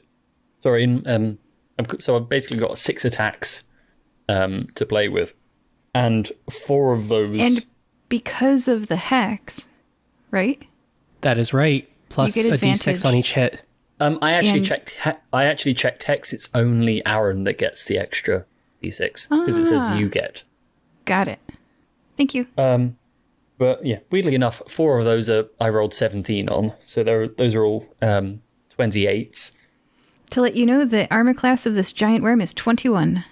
Okay, so all right, we've got 6 hits. Okay, give me once again. I do not have enough dice for this. Tobias, your haste is really cool. This is definitely helping out. A monk is also the perfect character to put it on, apparently. Mm-hmm. It always worked really well on fighters, too. Those turns where I would just deal like 180 damage, no biggie. I remember you versus the wind spirits. Yeah. Was that you? Yeah. I think that was me. Yeah. You cast it on me. It was great. Oh wait, I technically get sneak attack on the basis that. Hang on. Let me just double check sneak attack. Something tells me we're not going to kill this with the HP. Well, you never know. We can try. Yeah. It says you don't need advantage on the attack roll if another enemy of the target is within 5 feet of it. Tobias is very much incapacitated. I'd say being swallowed. Mm-hmm. So it's okay. We'll get rid of the sneak attack. That is 73 damage. Oh my goodness. Describe that. 6 punches. I think a gleam comes into Bean's eyes, and like getting up, you just kind of like Mission Impossible, like Henry Cavill. You reload your arms and go, boom, boom, and you go right, like, and you sprint back up the worm, punching and kicking as you go. You go, boom, boom, boom, boom, boom, boom, boom, boom. And like with one hit to go, you sprint up the top. So you get a bit of air, you point back downwards, and just Superman your way directly into the top of his head. You go, woof. And also I'm going to spend an extra key point in that to do stunning strike. So please make a Constitution saving check for Mr. Wormy. 26. Shame. Never mind. That would have been cool. He's got a strong stomach, I would know. You're Yeah. inside of it. Speaking of, is that the end of your turn? I think so. Yeah, I don't have anything left to do. But can we run away a little bit? Yes, you can. How far away are you? Well, I have a movement of 60 feet. Are we using movement to get up? If assuming I was prone pinned. Half. Then half. I'll be 30 feet away in that case. Got it. Out of the range of the stinger so far.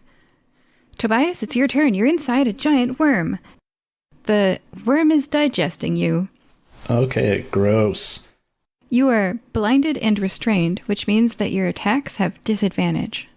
So I take one of those experimental elixirs I made earlier in the day and put it in my helmet and break it. And the elixir, when I rolled it, came up as a transformation elixir, which allows me to cast, it's basically the effects of Alter Self. So I was thinking I would have him grow spikes all over himself. And I was thinking maybe he'd try to use those to try to climb back up the worm's throat somehow. So, but also he gained 13 hit points as part of his alchemy thing. Nice. A restrained creature's speed becomes 0, so I do like your spikes idea. You are restrained, though, so you're just kind of lodged in the throat and you're not progressing further down the digestive tract. How's that? You've wedged your way in there and you're not going to... All right. Yeah. That sounds good. That should be my turn. Okay. Aaron, it's your turn. You're 40 feet away from the giant worm. I am. Okay. And your friend is inside it. So I'm going to try something. I am going to try to cast Polymorph. I'm not sure how this is going to work with somebody inside of him. Yeah. So you must make a wisdom saving throw to avoid the effect. Transformation lasts for the duration, which is up to an hour. So part and of... it has disadvantage on wisdom right now. It has advantage on saving throws against spells and other magical effects. So does that just cancel out with the disadvantage? So they cancel out. So that means this dice roll matters. So it is a 21. And it's against my spell save DC, right? Yeah, what's your spell save DC? 18? Can I? But Bardic Inspiration. Let me just see here. I believe one of my Bard abilities, Cutting Words, I can use a reaction to expend a Bardic Inspiration and subtract that roll from its die. And my Bardic Inspiration is a D10. Let me just roll that D10 and let's see if I can belittle it into failing this wisdom saving. I rolled a 9. Right? Am I doing this right? I'm checking. Even if not, it's hella cool. I'd let it go, just saying. When a creature that you can see within 60 feet of you makes an ability check, an attack roll, or a damage roll, and is a saving throw, an ability check, is the question. So Beans is voting yes. Rolling a Bardic Inspiration die and subtracting the number rolled from the creature's roll, you can choose before or after. That does appear to be the whole point of Cutting Words, but I don't know if Cutting Words applies to... Let me just double check. Saving throws. Cutting Words does not work on saving throws. Says... Yeah. Okay. I really like where you were going there, though. And I think you should take an inspiration dice for being creative. Player take inspiration. I want to give it to you, but the rules as written say no, and I don't want to end this fight right now to a polymorph. This is a giant worm, you guys. This is the battle to end all battles. Okay. We'll try polymorph again later. I will then... can I still do Eldridge Blast? Go ahead. I'll give it to you. I didn't give you the saving throw, so yeah. I feel bad. I missed one. I got a crit on the second one. Total damage 30 as 2 beams of blue light lance out towards the worm. Noted. The worm is looking beaten up. You guys are beating up this giant worm. It still looks very healthy. Okay. Okay, it's the start of the giant worm's turn, which means that Tobias inside the giant worm takes 16 necrotic damage. Aaron and Beans are both 30 and 40 feet away. The worm can move 50, which means it moves up. It is now 0 feet from both of you guys.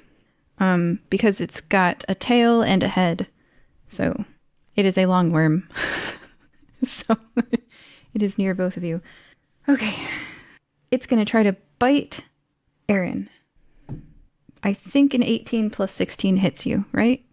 take 22 piercing damage and make a dexterity saving throw. Oh my. All right. Now, it can't bite Beans. I'm going to put the mouth is near Aaron. The mouth. And then the butt is near Beans. Okay. Non-natural 20 for my dexterity saving throw. Okay. You are swallowed. A swallowed creature is blinded and restrained. And how many points of damage did I take? 22 piercing damage from the rows and rows of teeth on the way down. Tobias, you've Gotcha. gained a friend. In the darkness, wedged in there with the spikes, you prevent the further passage of your friend Aaron, who greets you. How are you looking on health? I'm okay. They say to one another in the darkness inside the worm. Okay, I described it to the other group as, have you ever laid under a weighted blanket? Yeah. You're under a wet weighted blanket. Ew. It's thick, it's warm, and it's inside a worm. Okay. The giant worm also has crush and stinger attacks, and it can not crush Beans because of the way it has folded itself, but it can stinger you. Does a 23 hit you, Beans? It does indeed. Okay, you take 23 piercing damage and 33 poison damage and are poisoned for 1 hour. You can do a constitution saving throw to reduce the poison damage by half and negate the poison condition, or you can be a monk. You are immune to poison damage, right? Yeah, that is lucky because I'd forgotten about that, so thank you. You're welcome. So you would have taken 33 poison damage, but it is negated by your monkness. You only take the 23 piercing damage from the stinger. And you can totally skip this whole paragraph that happens if you fail saving throws. You get to be poisoned, blah, blah, and paralyzed. That sounds too complicated. I just won't be. Okay. We'll just skip that. The monk says no thanks. It roars its frustration at not being able to crush anybody this turn. Okay. Beans, it's your turn. Both of your friends have been swallowed by the giant worm. The other guards are... Oh, wait. Who's that? Because rolling up out of the corner of your eye is one wheelchair-bound Warforged. He's got a tattoo on his chest that says, test your strength. You know, he rolls up and he sees you guys fighting. Does he have a minigun? No. Because that'd be quite useful. Yes. Rocket launcher? Black cannon? Do an insight check on him. 11. Okay, that's past 10. His face doesn't look like the face of someone who would help you. And when Aaron got eaten by the giant worm, there's still delight on his face as the person who made him think, Aaron, you made this guy think that you were a junkyard trash compactor, so that he would be so fearful of you that he would, in a wheelchair, push himself out of his chair and fling himself to look at the ceiling and just to back up away from you with his, like, arms only because he's, like, a paraplegic. And I gotta admit, as you got eaten, there was a look of joy on his face. I'm not surprised. All right. So yeah, Beans, it doesn't look like he's got a mini anything. Yeah. Okay. I do have an idea, but it will require a little bit of inventive interpretation of some rules. So I have an ability called Shadow Step, which I've already used so far once this session, which allows me to teleport between areas of darkness or dim light. Now, it doesn't mention that I can't bring people with me, but it also doesn't mention that I can. So my question to you, DM, is can I bring people with me, assuming they're also in that area? Yes. Okay. All right. Here's the plan. I pull out my newly acquired magic boomerang, look at wheelchair dude in the eye and go, okay, if I make it out, you can help us because this is going to be the coolest thing you've ever seen. I throw the boomerang at a space in the house, so it's like sticks in just like a rafter or just a bit of brickwork or something, and magical darkness expands from it to make just a 30-foot diameter sphere, I think, just of magical darkness. I dive, run and dive into the worm's mouth. down the gullet to meet my two friends. I mean, like, hey guys, what's up? You guys got swallowed, eh? Seems a bit of a shame. I've got an idea. Then I look back out of the mouth because it's still open and the wording says it has to be something I can see. Back to the magical darkness and be like, okay, hold on, guys. This may be uncomfortable. And I use my shadow step ability to teleport us out of the worm's mouth, which I would definitely count as darkness or dim light because it's inside a worm. You're free! To that spot of magical darkness. So we're technically all hidden as well because none of us, even with dark vision, can see out of this thing. You're free! The two of you are no longer weighted down by the wet, weighted blanket of the inside of the worm. Beans dashed in and grabbed you guys and shadow stealthed you out. Shadow stepped? Okay. Shadow stepped. Woo. Shadow stepped you out. Aaron and Tobias, you're free. You're all disgusting. That does put a damper on my next plan, but okay.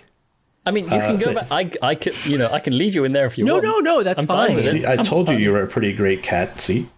Aw. Yeah, I got a bit of. I got some goo on my fur. Yeah, it's nasty. You can lick it later. I'd rather not. But bear in mind, you two are both like covered in worm goo, and I'm like, I got a little bit on me. Yeah, Tobias has got visible rust already. It sounds less relevant now, but just so that I know, if you were to cast prismatic spray inside of an enemy, does it automatically get hit by all 8 rays? Probably. I don't know. I'd say Find probably, out. yeah. Dive inside. Quite difficult to miss. Yeah, go back in. You're welcome. Yeah, how I mean, would you because miss?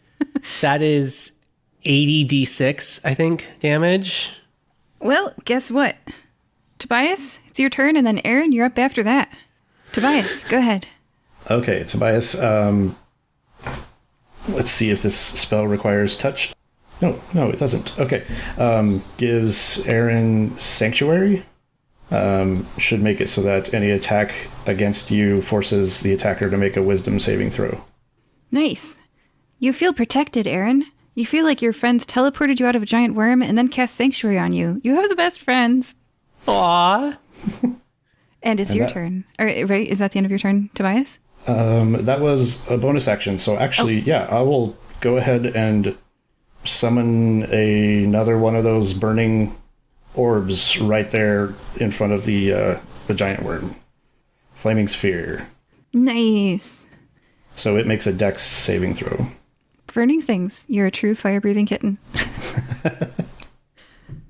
It got a 21 on its dexterity saving throw. Okay, so it did save, so it should take 9 fire damage. Nice. Okay. It's looking a bit more injured than it did before. Is that the end of your turn? Yes. Aaron, we're back to you.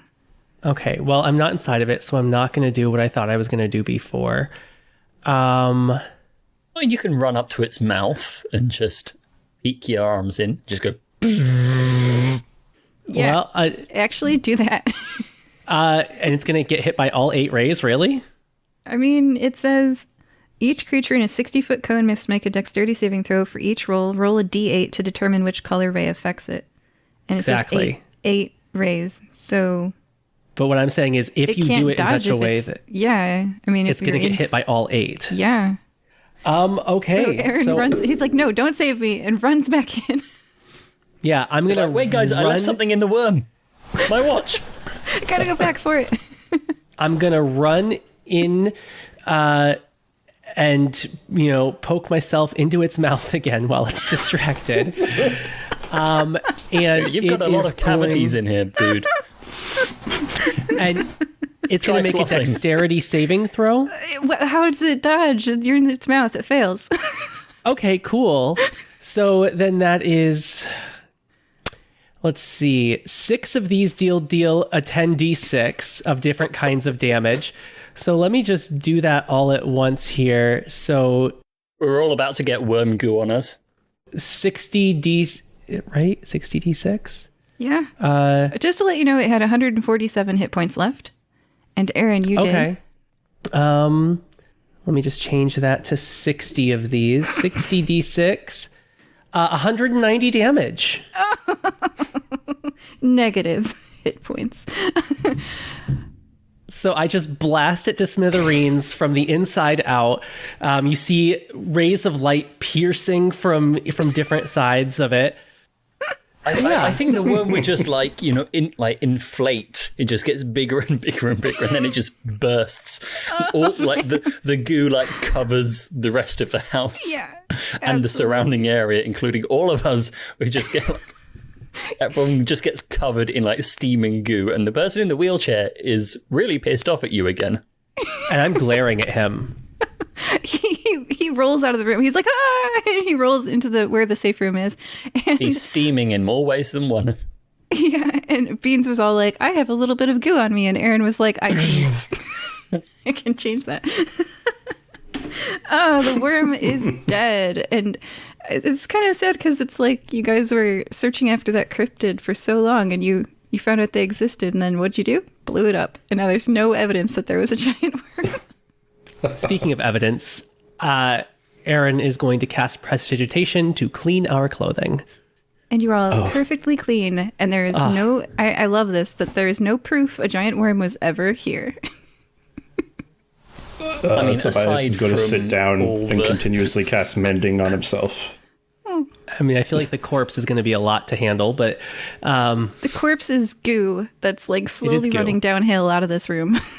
Okay. All right. That was successful. You did it.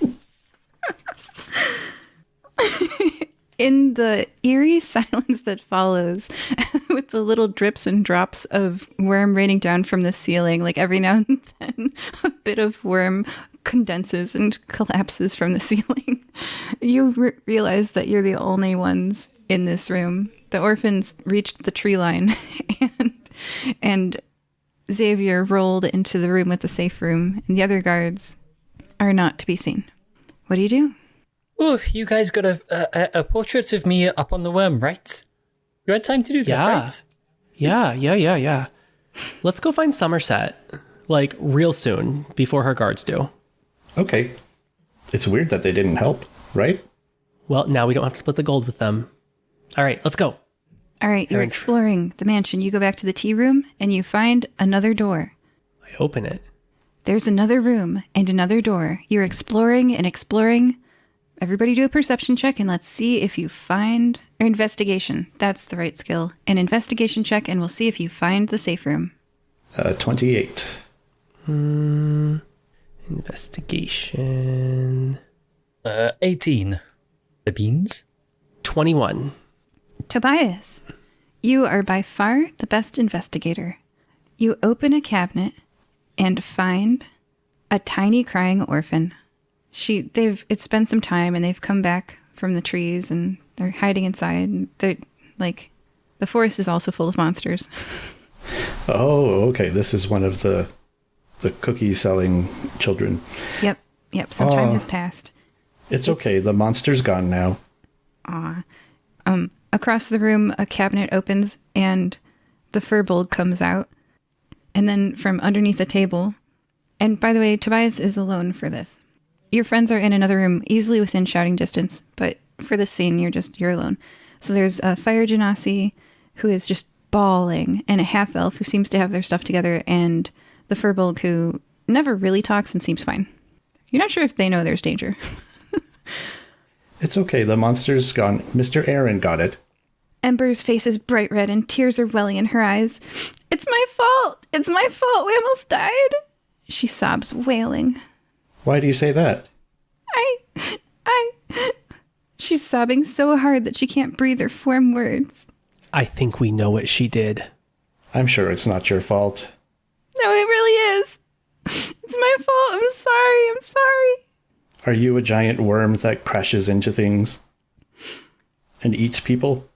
No, but I cracked the plate earlier, and I was trying to fix it, and I tried to push the crack back together, and I broke it. Well, that's not your fault. Who thinks it's safe to turn a monster into a disc? That's silly. But if I hadn't tried to fix it, then it wouldn't have broken. There.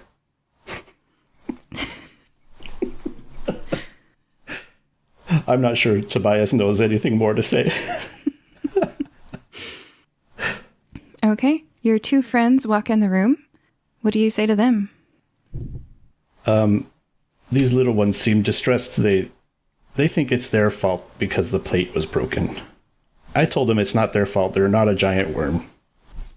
Well, I don't know. I heard like quite a lot of different times when I was growing up that, you know, if you broke a plate, then a giant worm would come and eat you. Or like if you didn't make your bed, a giant worm would come and eat you. Or if you didn't eat like all of your sardines, a giant worm would come and eat you.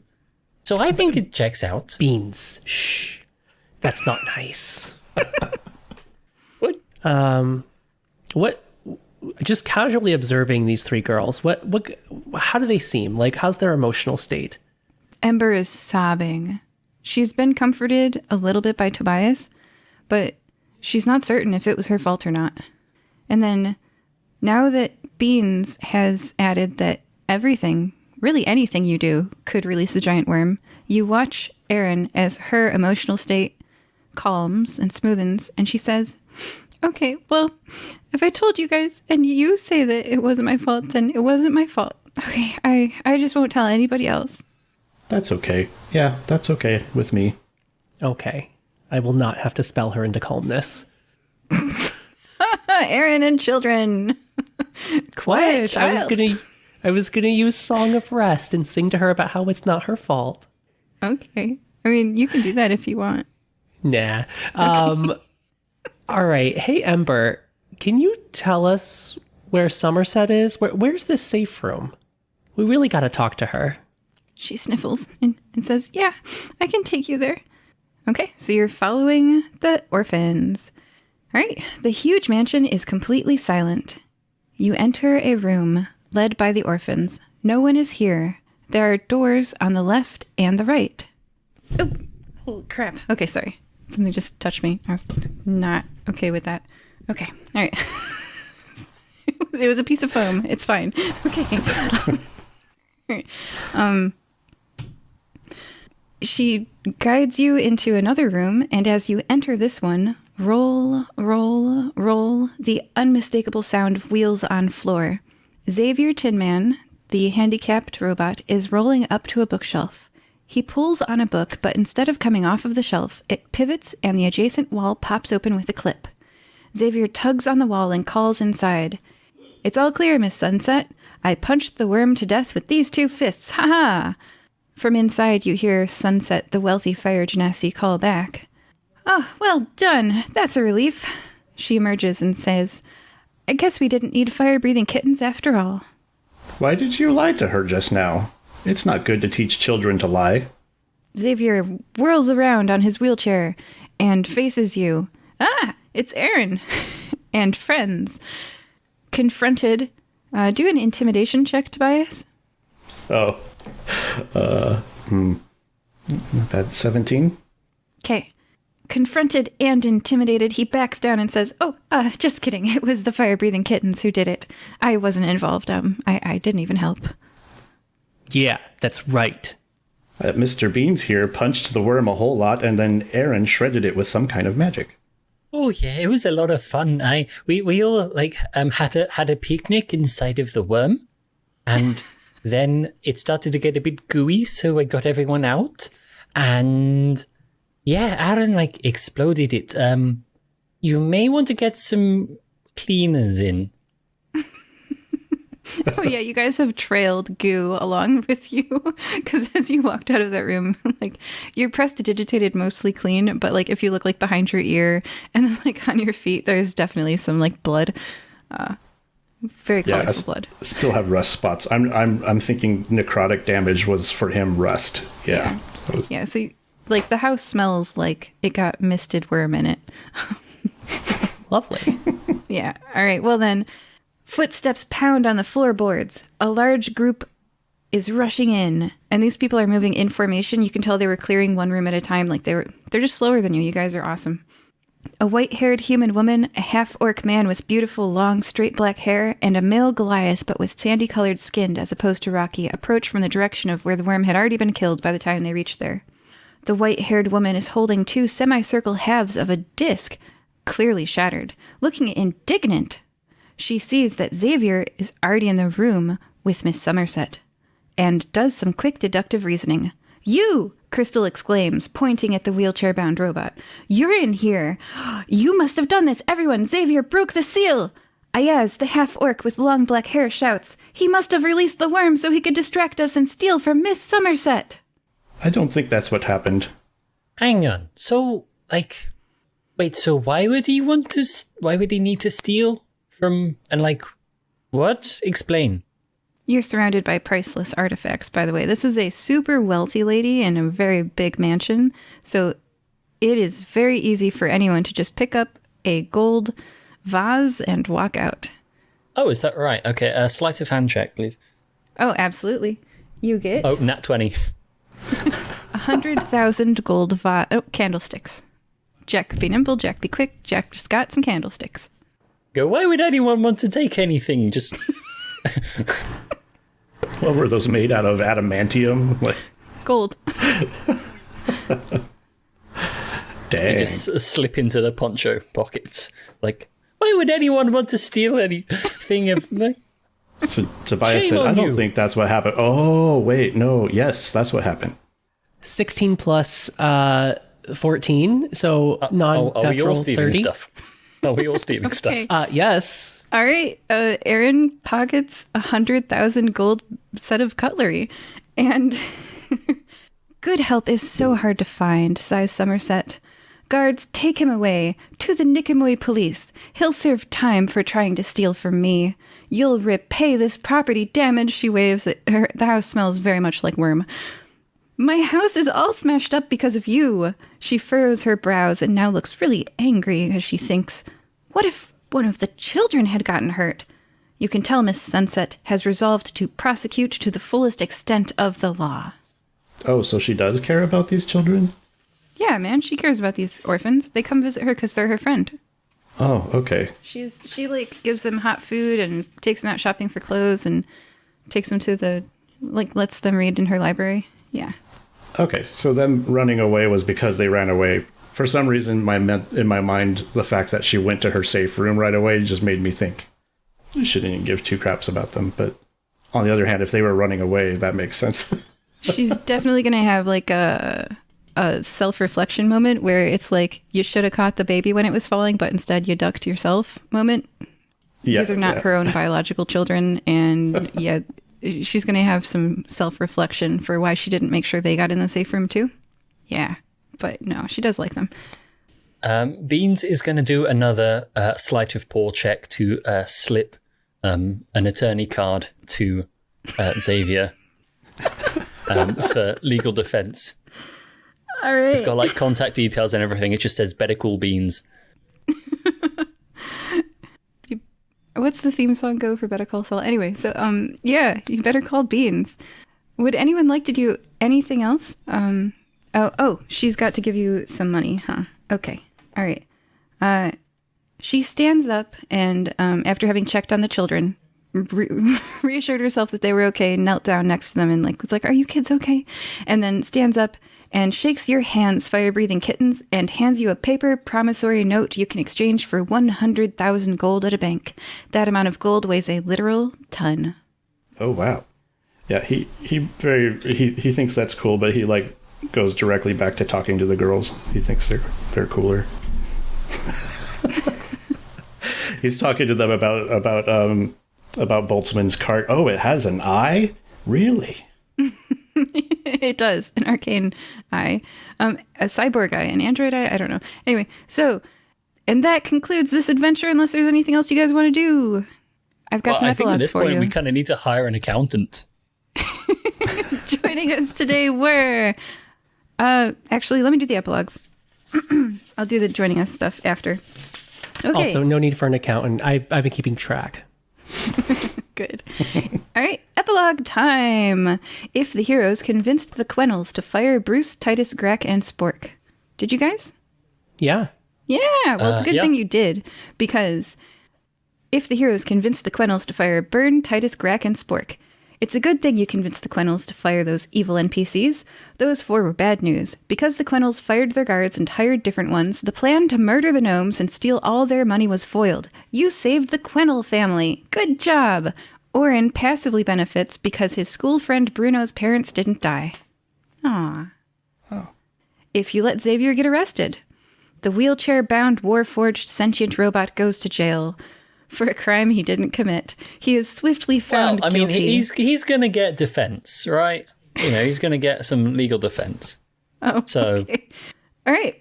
The last you saw in the newspaper, his hearing was in a month. You might have made an enemy there, everybody.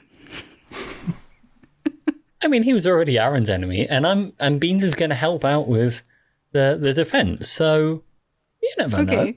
So this is one of Bean's first cases. I mean, it's technically a conflict of interest, but, you know, we'll... Roll a skill check to let's see how the trial happens. You get to pick your skill. Yeah. We'll probably go for... I'd say insight makes the most sense. So, 21. That's pretty good. Okay, so the fire-breathing kittens may have sent him to jail, but then Beans got him off. So your defensive Xavier makes him see you, Beans, in a new light, and the fire-breathing kittens too. Sure, Aaron was a little overzealous defeating him in the episode Thirsty Beach, and then you guys didn't really help him as other people accused him of a crime, but enthusiasm for one's job can be seen as a good personality trait. He shrugs and lets bygones be bygones. Life's a long road. You aren't friends by any means, but he can see why people hire you, and the next time he needs legal defense, who's he gonna call? Ghostbusters. Wait, no, Beans. Yay! And lastly, if you do convince the nobles to create Monstercaid For All. Congratulations, you have convinced the nobles of Elysian Fields to band together to collectively pay for protection. Because there is a guaranteed payer who will buy guards whether or not there is an imminent monster attack, the risk of offering guard services decreases, and the price also decreases. Rather than need to rush to hire guards when they need one and hope there are enough guards available, and skilled enough to defend them, now there is a constant patrol of guards. Patrolling means the guards have the chance to scare off some monsters before they can ever attack. This preventative monstercade stops small problems from growing into big ones. Overall, the level of protection for Elysian Fields increases. There are fewer houses smashed and fewer lives lost in the 5 years after the start of Monstercaid For All than there would have been with personal monster protection insurance strategies. Yay! Joining us this time were Tobias. I think I can afford a big bag of peanuts for Linens the squirrel now. Aaron. There's not a whole lot we can't afford now. And Beans. Ay. That's a lot of money. It's a good thing we already paid our tax, right, guys? Woo. Anyway, better call Beans. Bye-bye. Bye. Bye.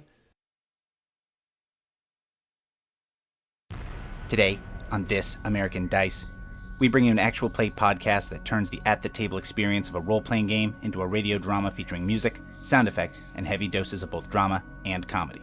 This American Dice features a variety of systems and tones and new content at least twice a week. Act 1, longer campaigns with continuing stories every Thursday. Act 2, shorter games and even one-shots every Friday. Act 3, breakdowns and advice for players and game masters alike, whenever it comes up. So whether you want to hear high fantasy epics, tales of brave and nut-hungry squirrel warriors, the thrilling exploits of spacefaring misfits, or any other strange and exciting stories we come up with, join us on This American Dice.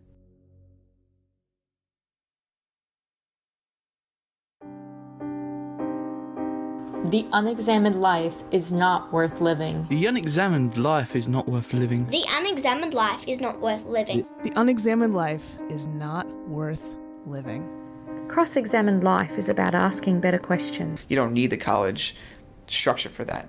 Cross-examined life is about improving conversation. We need to be waging fewer foreign wars. Cross-examined life is about asking more questions. Why do we think that prohibition against drugs does work? The format is cross-exam, and the subject is chosen by the guest. Join us as we elevate the art of disagreement, unpack assumptions, and challenge beliefs, one question at a time.